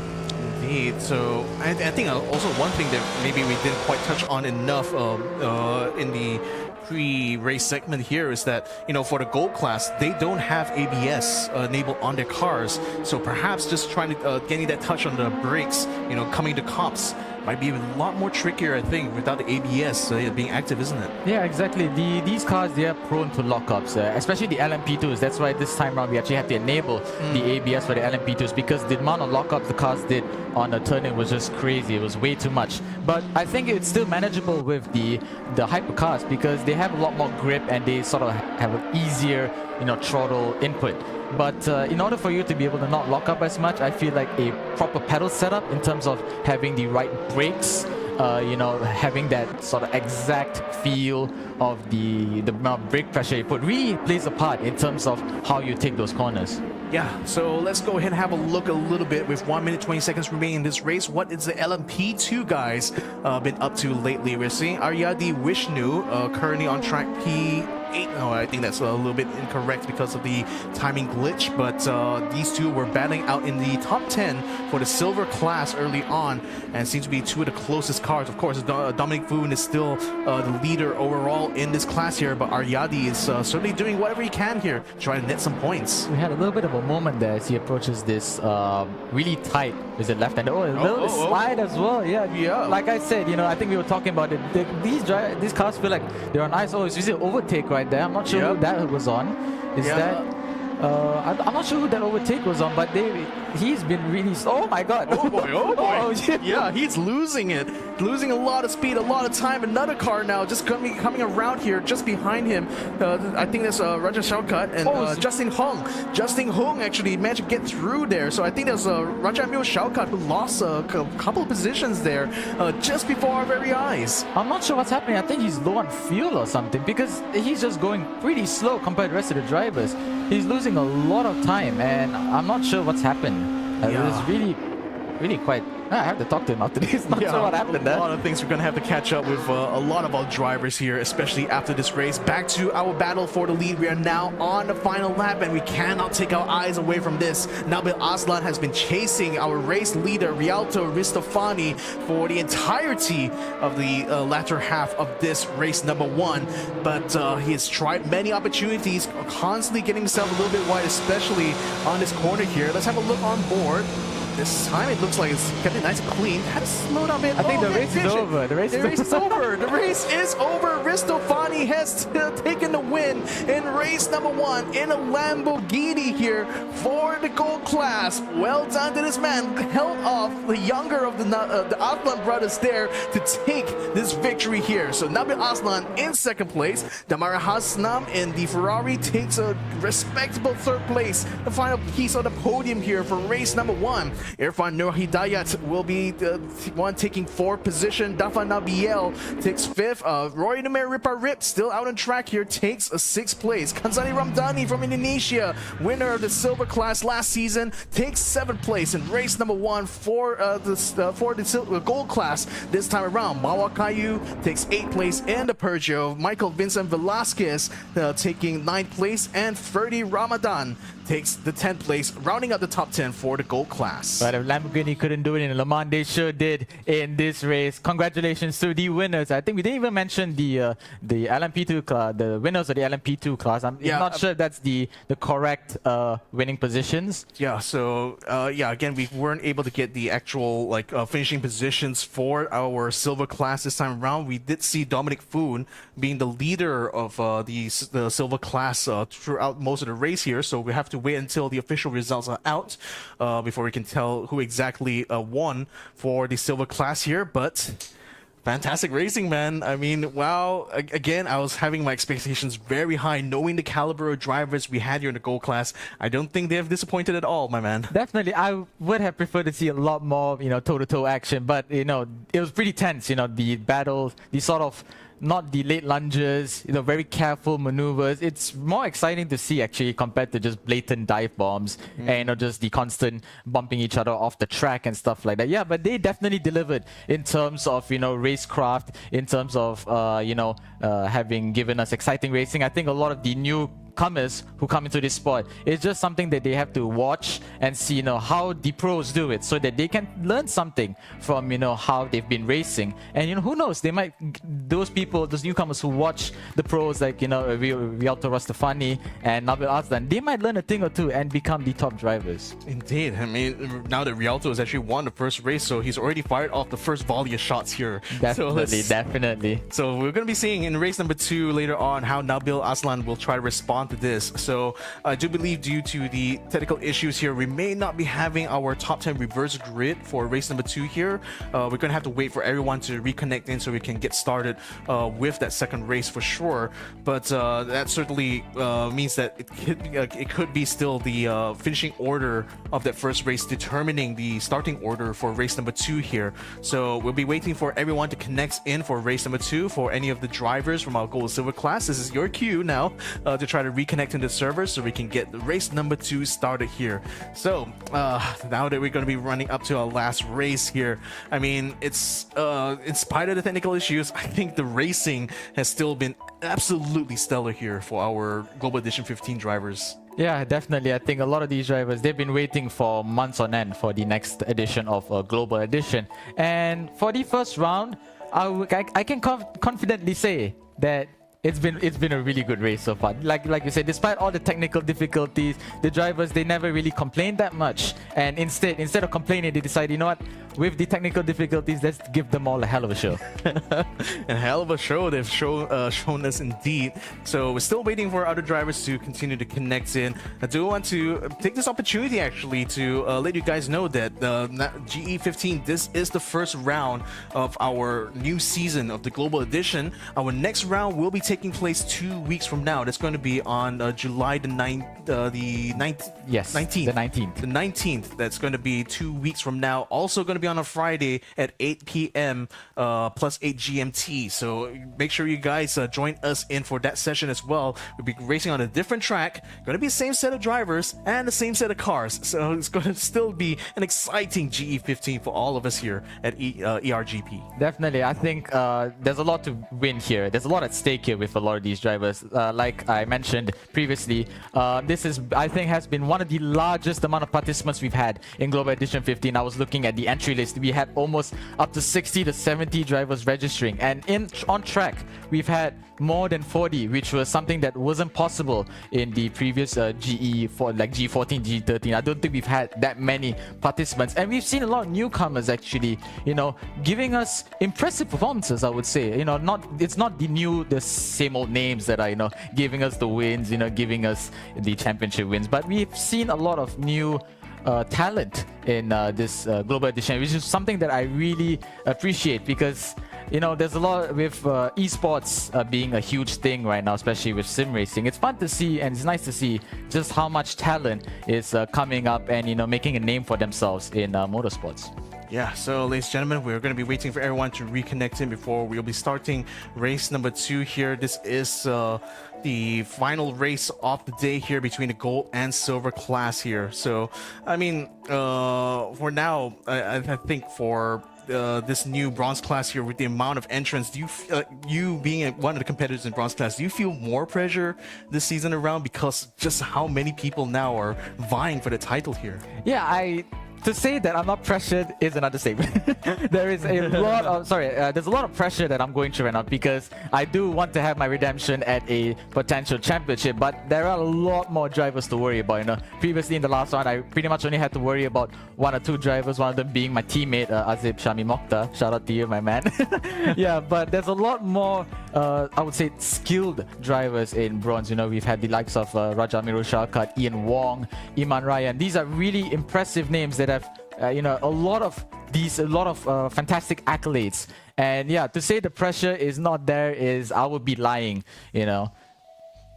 Okay, so yeah, I mean, again, it just seems like every season of Global Edition, it just seems like things are just stepping up another notch. I mean, we saw great racing, you know, at the start of this whole endeavor here with the Global Edition. We're still seeing great racing, even better racing, I would say, now coming into our 15th edition of the series here. So, ladies and gentlemen, it looks like everyone has connected in now. We're going to be ready to get ourselves started with race number 2. So it seems like Risto Fani, having taken the win in the gold class here, will be starting in the front row here alongside Nabil Aslan. And given the grid's position here, I can confirm Dominic Foon seems to have been the one who took the win for the silver class. So congratulations to him. Indeed, congratulations. But now congratulations will have to be put aside because we have another race here to run here, ladies and gentlemen. The red lights, they go on. And now we are off for race number 2 here of the gold and silver class. Ristofani still leading ahead, still able to get a better start compared to Nabil Aslan, who drops immediately to third at the start. Now this time the Ferrari of Mario Hasnam is ahead of Nabil Aslan. Bit of contact going on behind there. I think that's 3 of the cars from this gold class who has just been lost out and dropped out of the top 10.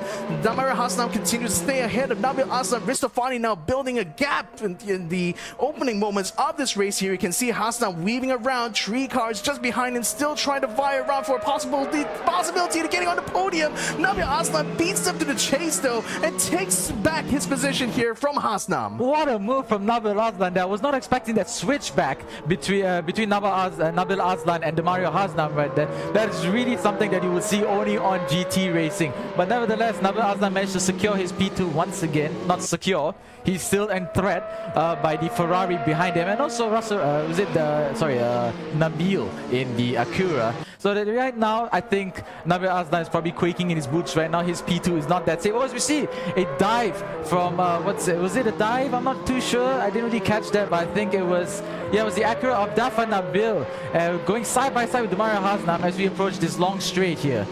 Ooh. Yeah, Hasnam now losing another place here, this time to Nabiel. He drops down to 4th position, I believe, for gold class. Dafa Nabiel still around the outside, still trying to keep the Ferrari at bay here. Dafa Nabiel should be on the podium, I think, for the gold class. We still have yet to see these guys go past the control line on the main straight here, the old pit straight, as it were, on Silverstone. So as soon as they come through, I think there's going to be Ristofani who takes the lead of the race. He is still ahead of Nabil Aslan, who managed to recover his way back. Still going wide on Copsy here, unfortunately. Dafa Nabiel in the Acura is now in 3rd place. Hasnam in 4th. Rory Numer Rip now in the possibly his best position here to get into the top 4.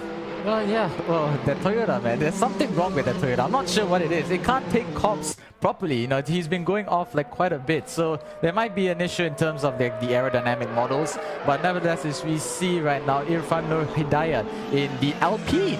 I think, is that the only, it's the only Alpine we have in the field right now. So he's in P6.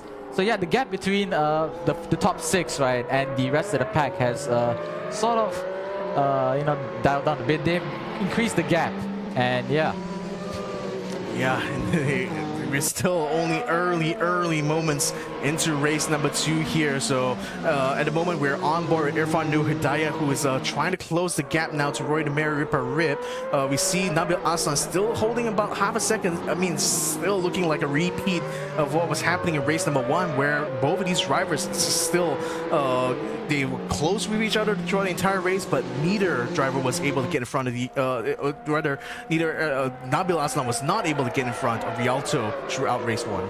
Yeah, you're going to be seeing a lot of this type of driving with the pro drivers. You know, there's not going to be a lot of, I say that, this is quite they went a bit close there, but yeah, going on my previous point, you're not going to be seeing a lot of blatant like dive bombs and stuff like that with these drivers. As I mentioned, you know, they are very calculated in terms of where they overtake, where they make their moves, because you know they need to sort of point out where the driver in front of them, where their weaknesses are, where their strengths are, and at that moment, if they can get that part of the track where the opponent is weak at, they will strike, and that's what I think Nabil Aslan is trying to do to Rialto Ristofani right now. Exactly. Still a couple more battles to have a look at here for the top 10. We are again with Irfan Nur Hidayat, who is still trying to catch up with Riparit, still holding a half a second between himself and Riparit's Cadillac. We also see Russell Reyes here. He started closer to the front row. Now he's trying to recover back. He's finally in the top 10. Now just held up behind Mawa Kayu's Peugeot from the LMH class. So we'll see whether or not he'll be able to make any improvements from here on out. So those are the 2 main battles here going on in the top 10. In the meantime, for the LMP2, the silver class here, seems that Arida Vishnu is ahead of Dominic Foon. Again, it's inside that red and white, almost a Toyota-like looking LMP2. I think it's Hamdani who's actually in the lead of the silver class right now. And yeah, indeed, he is ahead of Vishnu and Dominic Foon as well. So these are your top 3 for the silver class. Yeah, I think Hamdani managed to get a very good jump on the launch of the race start, because like you said, he's in the lead right now, but can he keep that lead is the sort of big question that we're asking right now. Yeah, so as we see how things would shape up for at least the top 10 of the silver class, I think Felix Young is also looking to try to get himself in the mix now, trying to catch up to Kamal Ali. He's in a good position now to try to overtake here. Yes, he does find his way through. Don't think Kamal actually put up much of a fight actually. Felix Young just easily making his way through. I believe that's actually P5 or somewhere around that. Somewhere in the top 10 here for our silver class. Yeah, that definitely looks like P5. I think Kamal went a little bit wide there. He just went on the grass, and obviously that allowed Felix Young to get the track position as they approach the final corner of, was it lap 2 if I'm not mistaken, or lap 4, sorry. Yeah, so back on the Dominic Foon in the meantime, I see him close in onto Vishnu.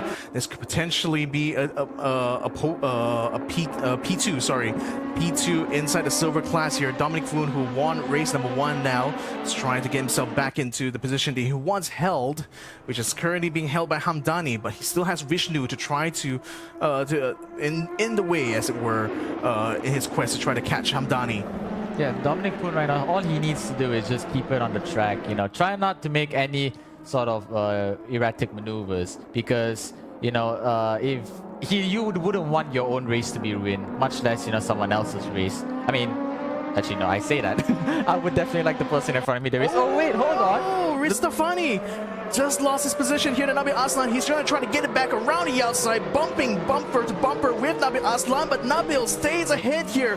What a moment of lapse of concentration maybe, or something has caused Rialto Ristafani to lose the lead of the race. Now he's not quite out of it yet. He still is behind Nabil Aslan, coming through cops. We've seen how Nabil Aslan, both of them, oh my goodness, went completely wide through cops there, unfortunately. So Rialto Ristafani now continuing to try to close the gap, but Nabil Aslan is starting to pull away. Oh, the tables have definitely turned. I don't think we were expecting to see a little bit of a slip up from Rialto Ristofani there, but nevertheless, Nabil Aslan, ladies and gentlemen, is in the lead right now, and we hope that this battle will be continuing till the later stages. My goodness, I'm so sad that I missed that. So sad. I'm really curious to see what happened there.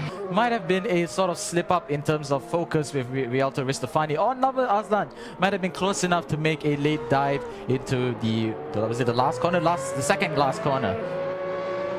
Indeed, it was. So Ristofani now now in the position that Nabil Aslan was in before for race number 1.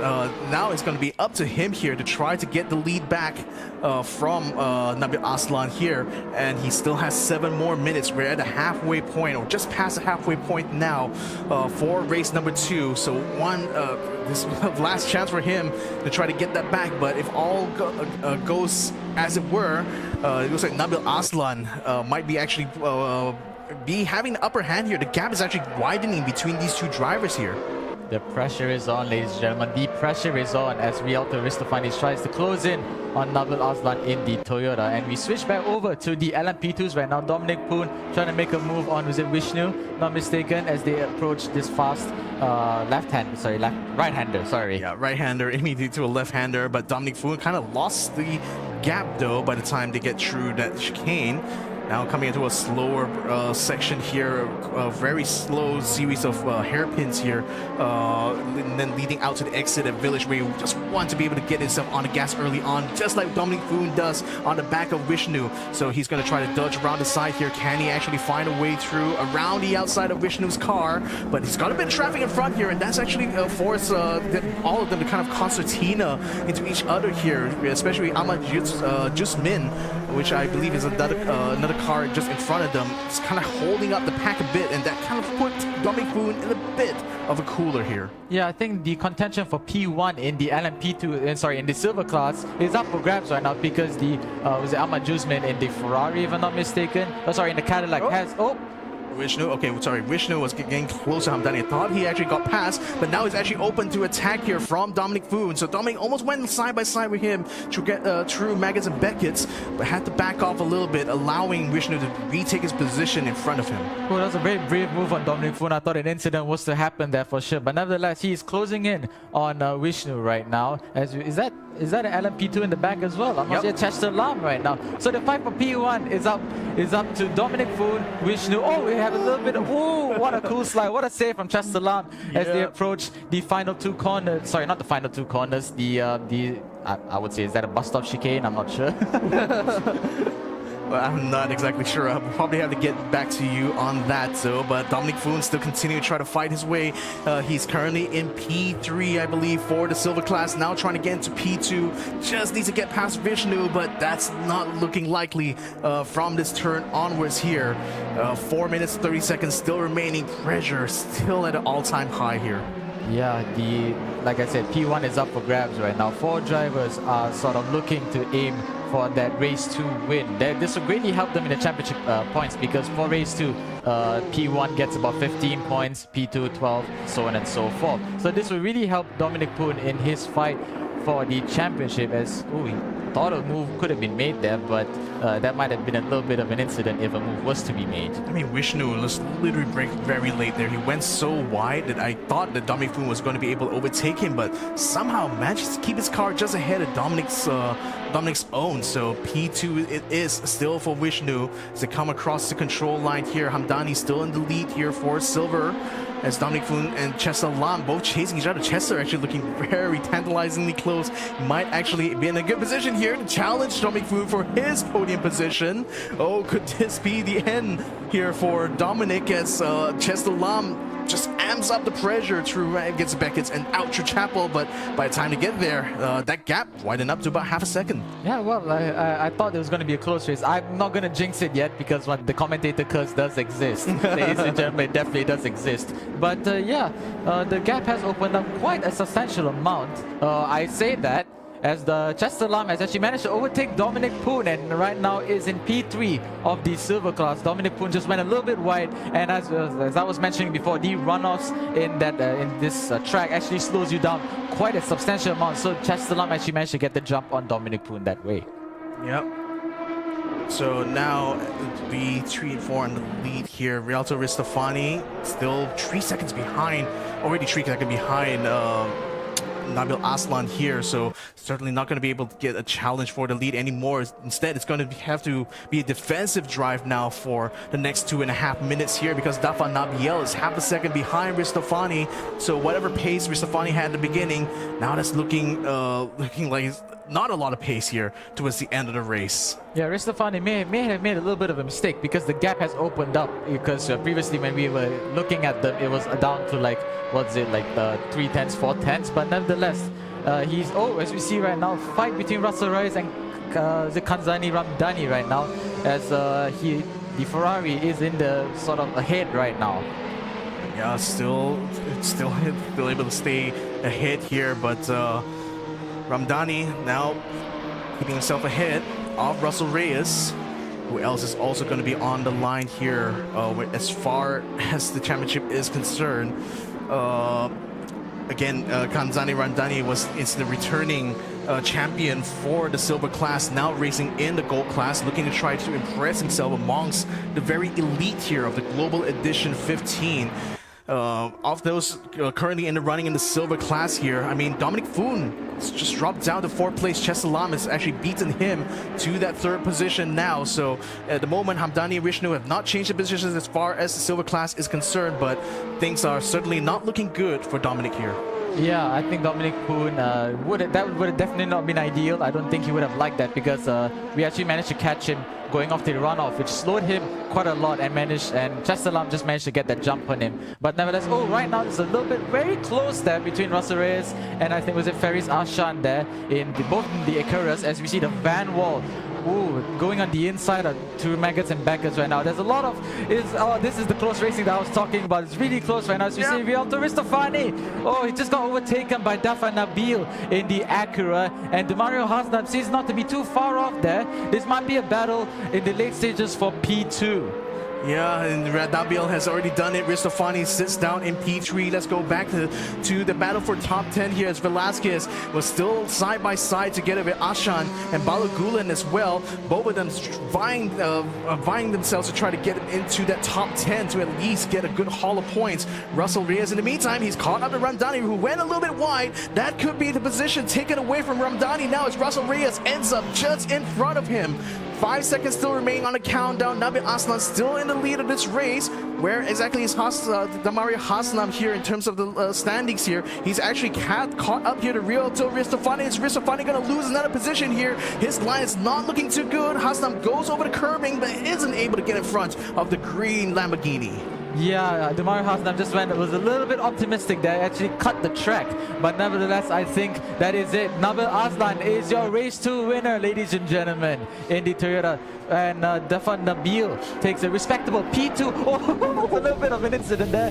As we finish, Ryoto Ristofani, who was leading the race up until that overtake by Nabil Aslan in P3. Demario Haslam right now in the Ferrari P4.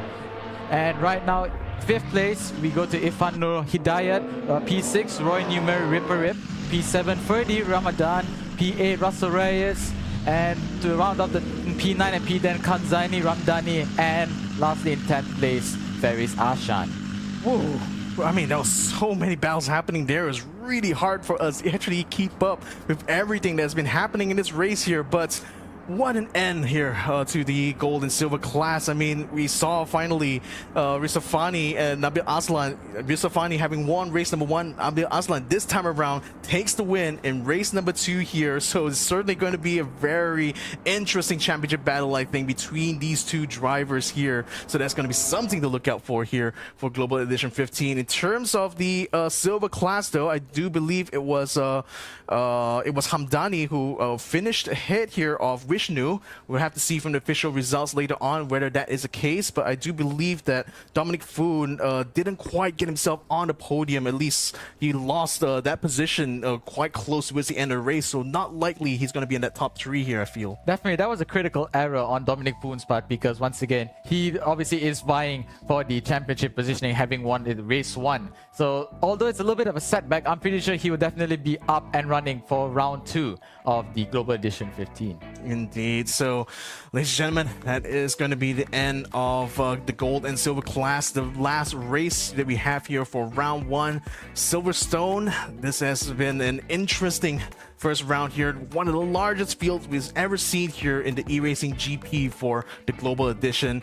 So, I think it's only going to be hectic from here on out, knowing the amount of incidents that happened on the track here. So I expect Alex Young himself is going to be having his hands full quite a bit to sort through the protests. But again, that's kind of one of the draws, I should say, actually, about the Global Editions, is that in spite of the fact that it is a community race, it is still handled very much like a real race, isn't it? Yeah, definitely. It prepares real drivers who want to transition from esports to real life. It sort of prepares them, to be able to take protests, be held accountable for their mistakes, and hopefully they learn a thing or two. And I want to give a little go back to your point a little bit.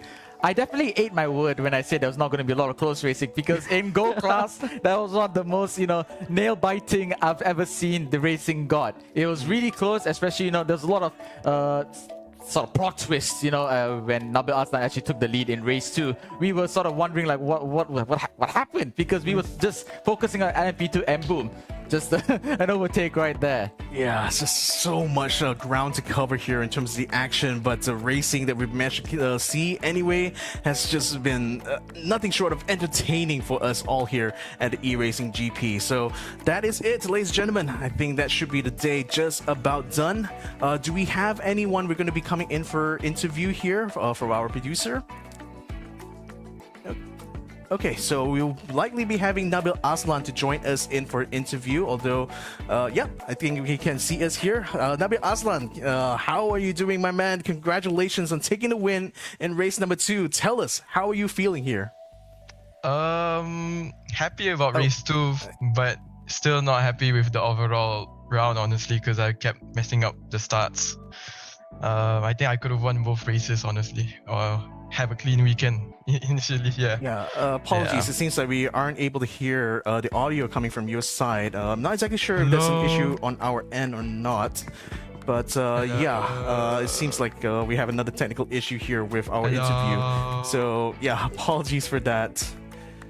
Yeah, so Hello. yeah, it seems like we are Hello. not going to be able to have the interview, but nevertheless, I think for our part here, Nabil, congratulations for taking the win in race number 2. I'm expecting to see a lot from you going into our next leg of Global Edition 15. Thank you, especially for giving us a lot of entertainment here today. All right, so I think that's it. We have already reached the end of our program here for Global Edition round number 1 here. It's been a fantastic bit of racing here, hasn't it, Justin? Yeah, I think a lot of people have been waiting for the next round of GE Global Edition, and which is the first round that happened today. And yeah, definitely delivered in terms of racing, definitely delivered in terms of chaos, and definitely delivered in terms of race wins. And we've seen, you know, people who have won previously winning again, and we have seen a lot of newcomers as well, you know, giving impressive performances. And yeah, 3 rounds left. I can't wait for the rest of the season. All right, so thank you all, ladies and gentlemen. This has been Global Edition 15 for the eRacing GP. We'll be back again 2 weeks from now at the same time here, 8 p.m. in GMT +8 for round number 2 of the Global Edition 15. My name is Victor Cax. Joining me here is Justin Raul Dev. This has been a GE15, and we'll see you guys in the next round. Until then, good night and good luck.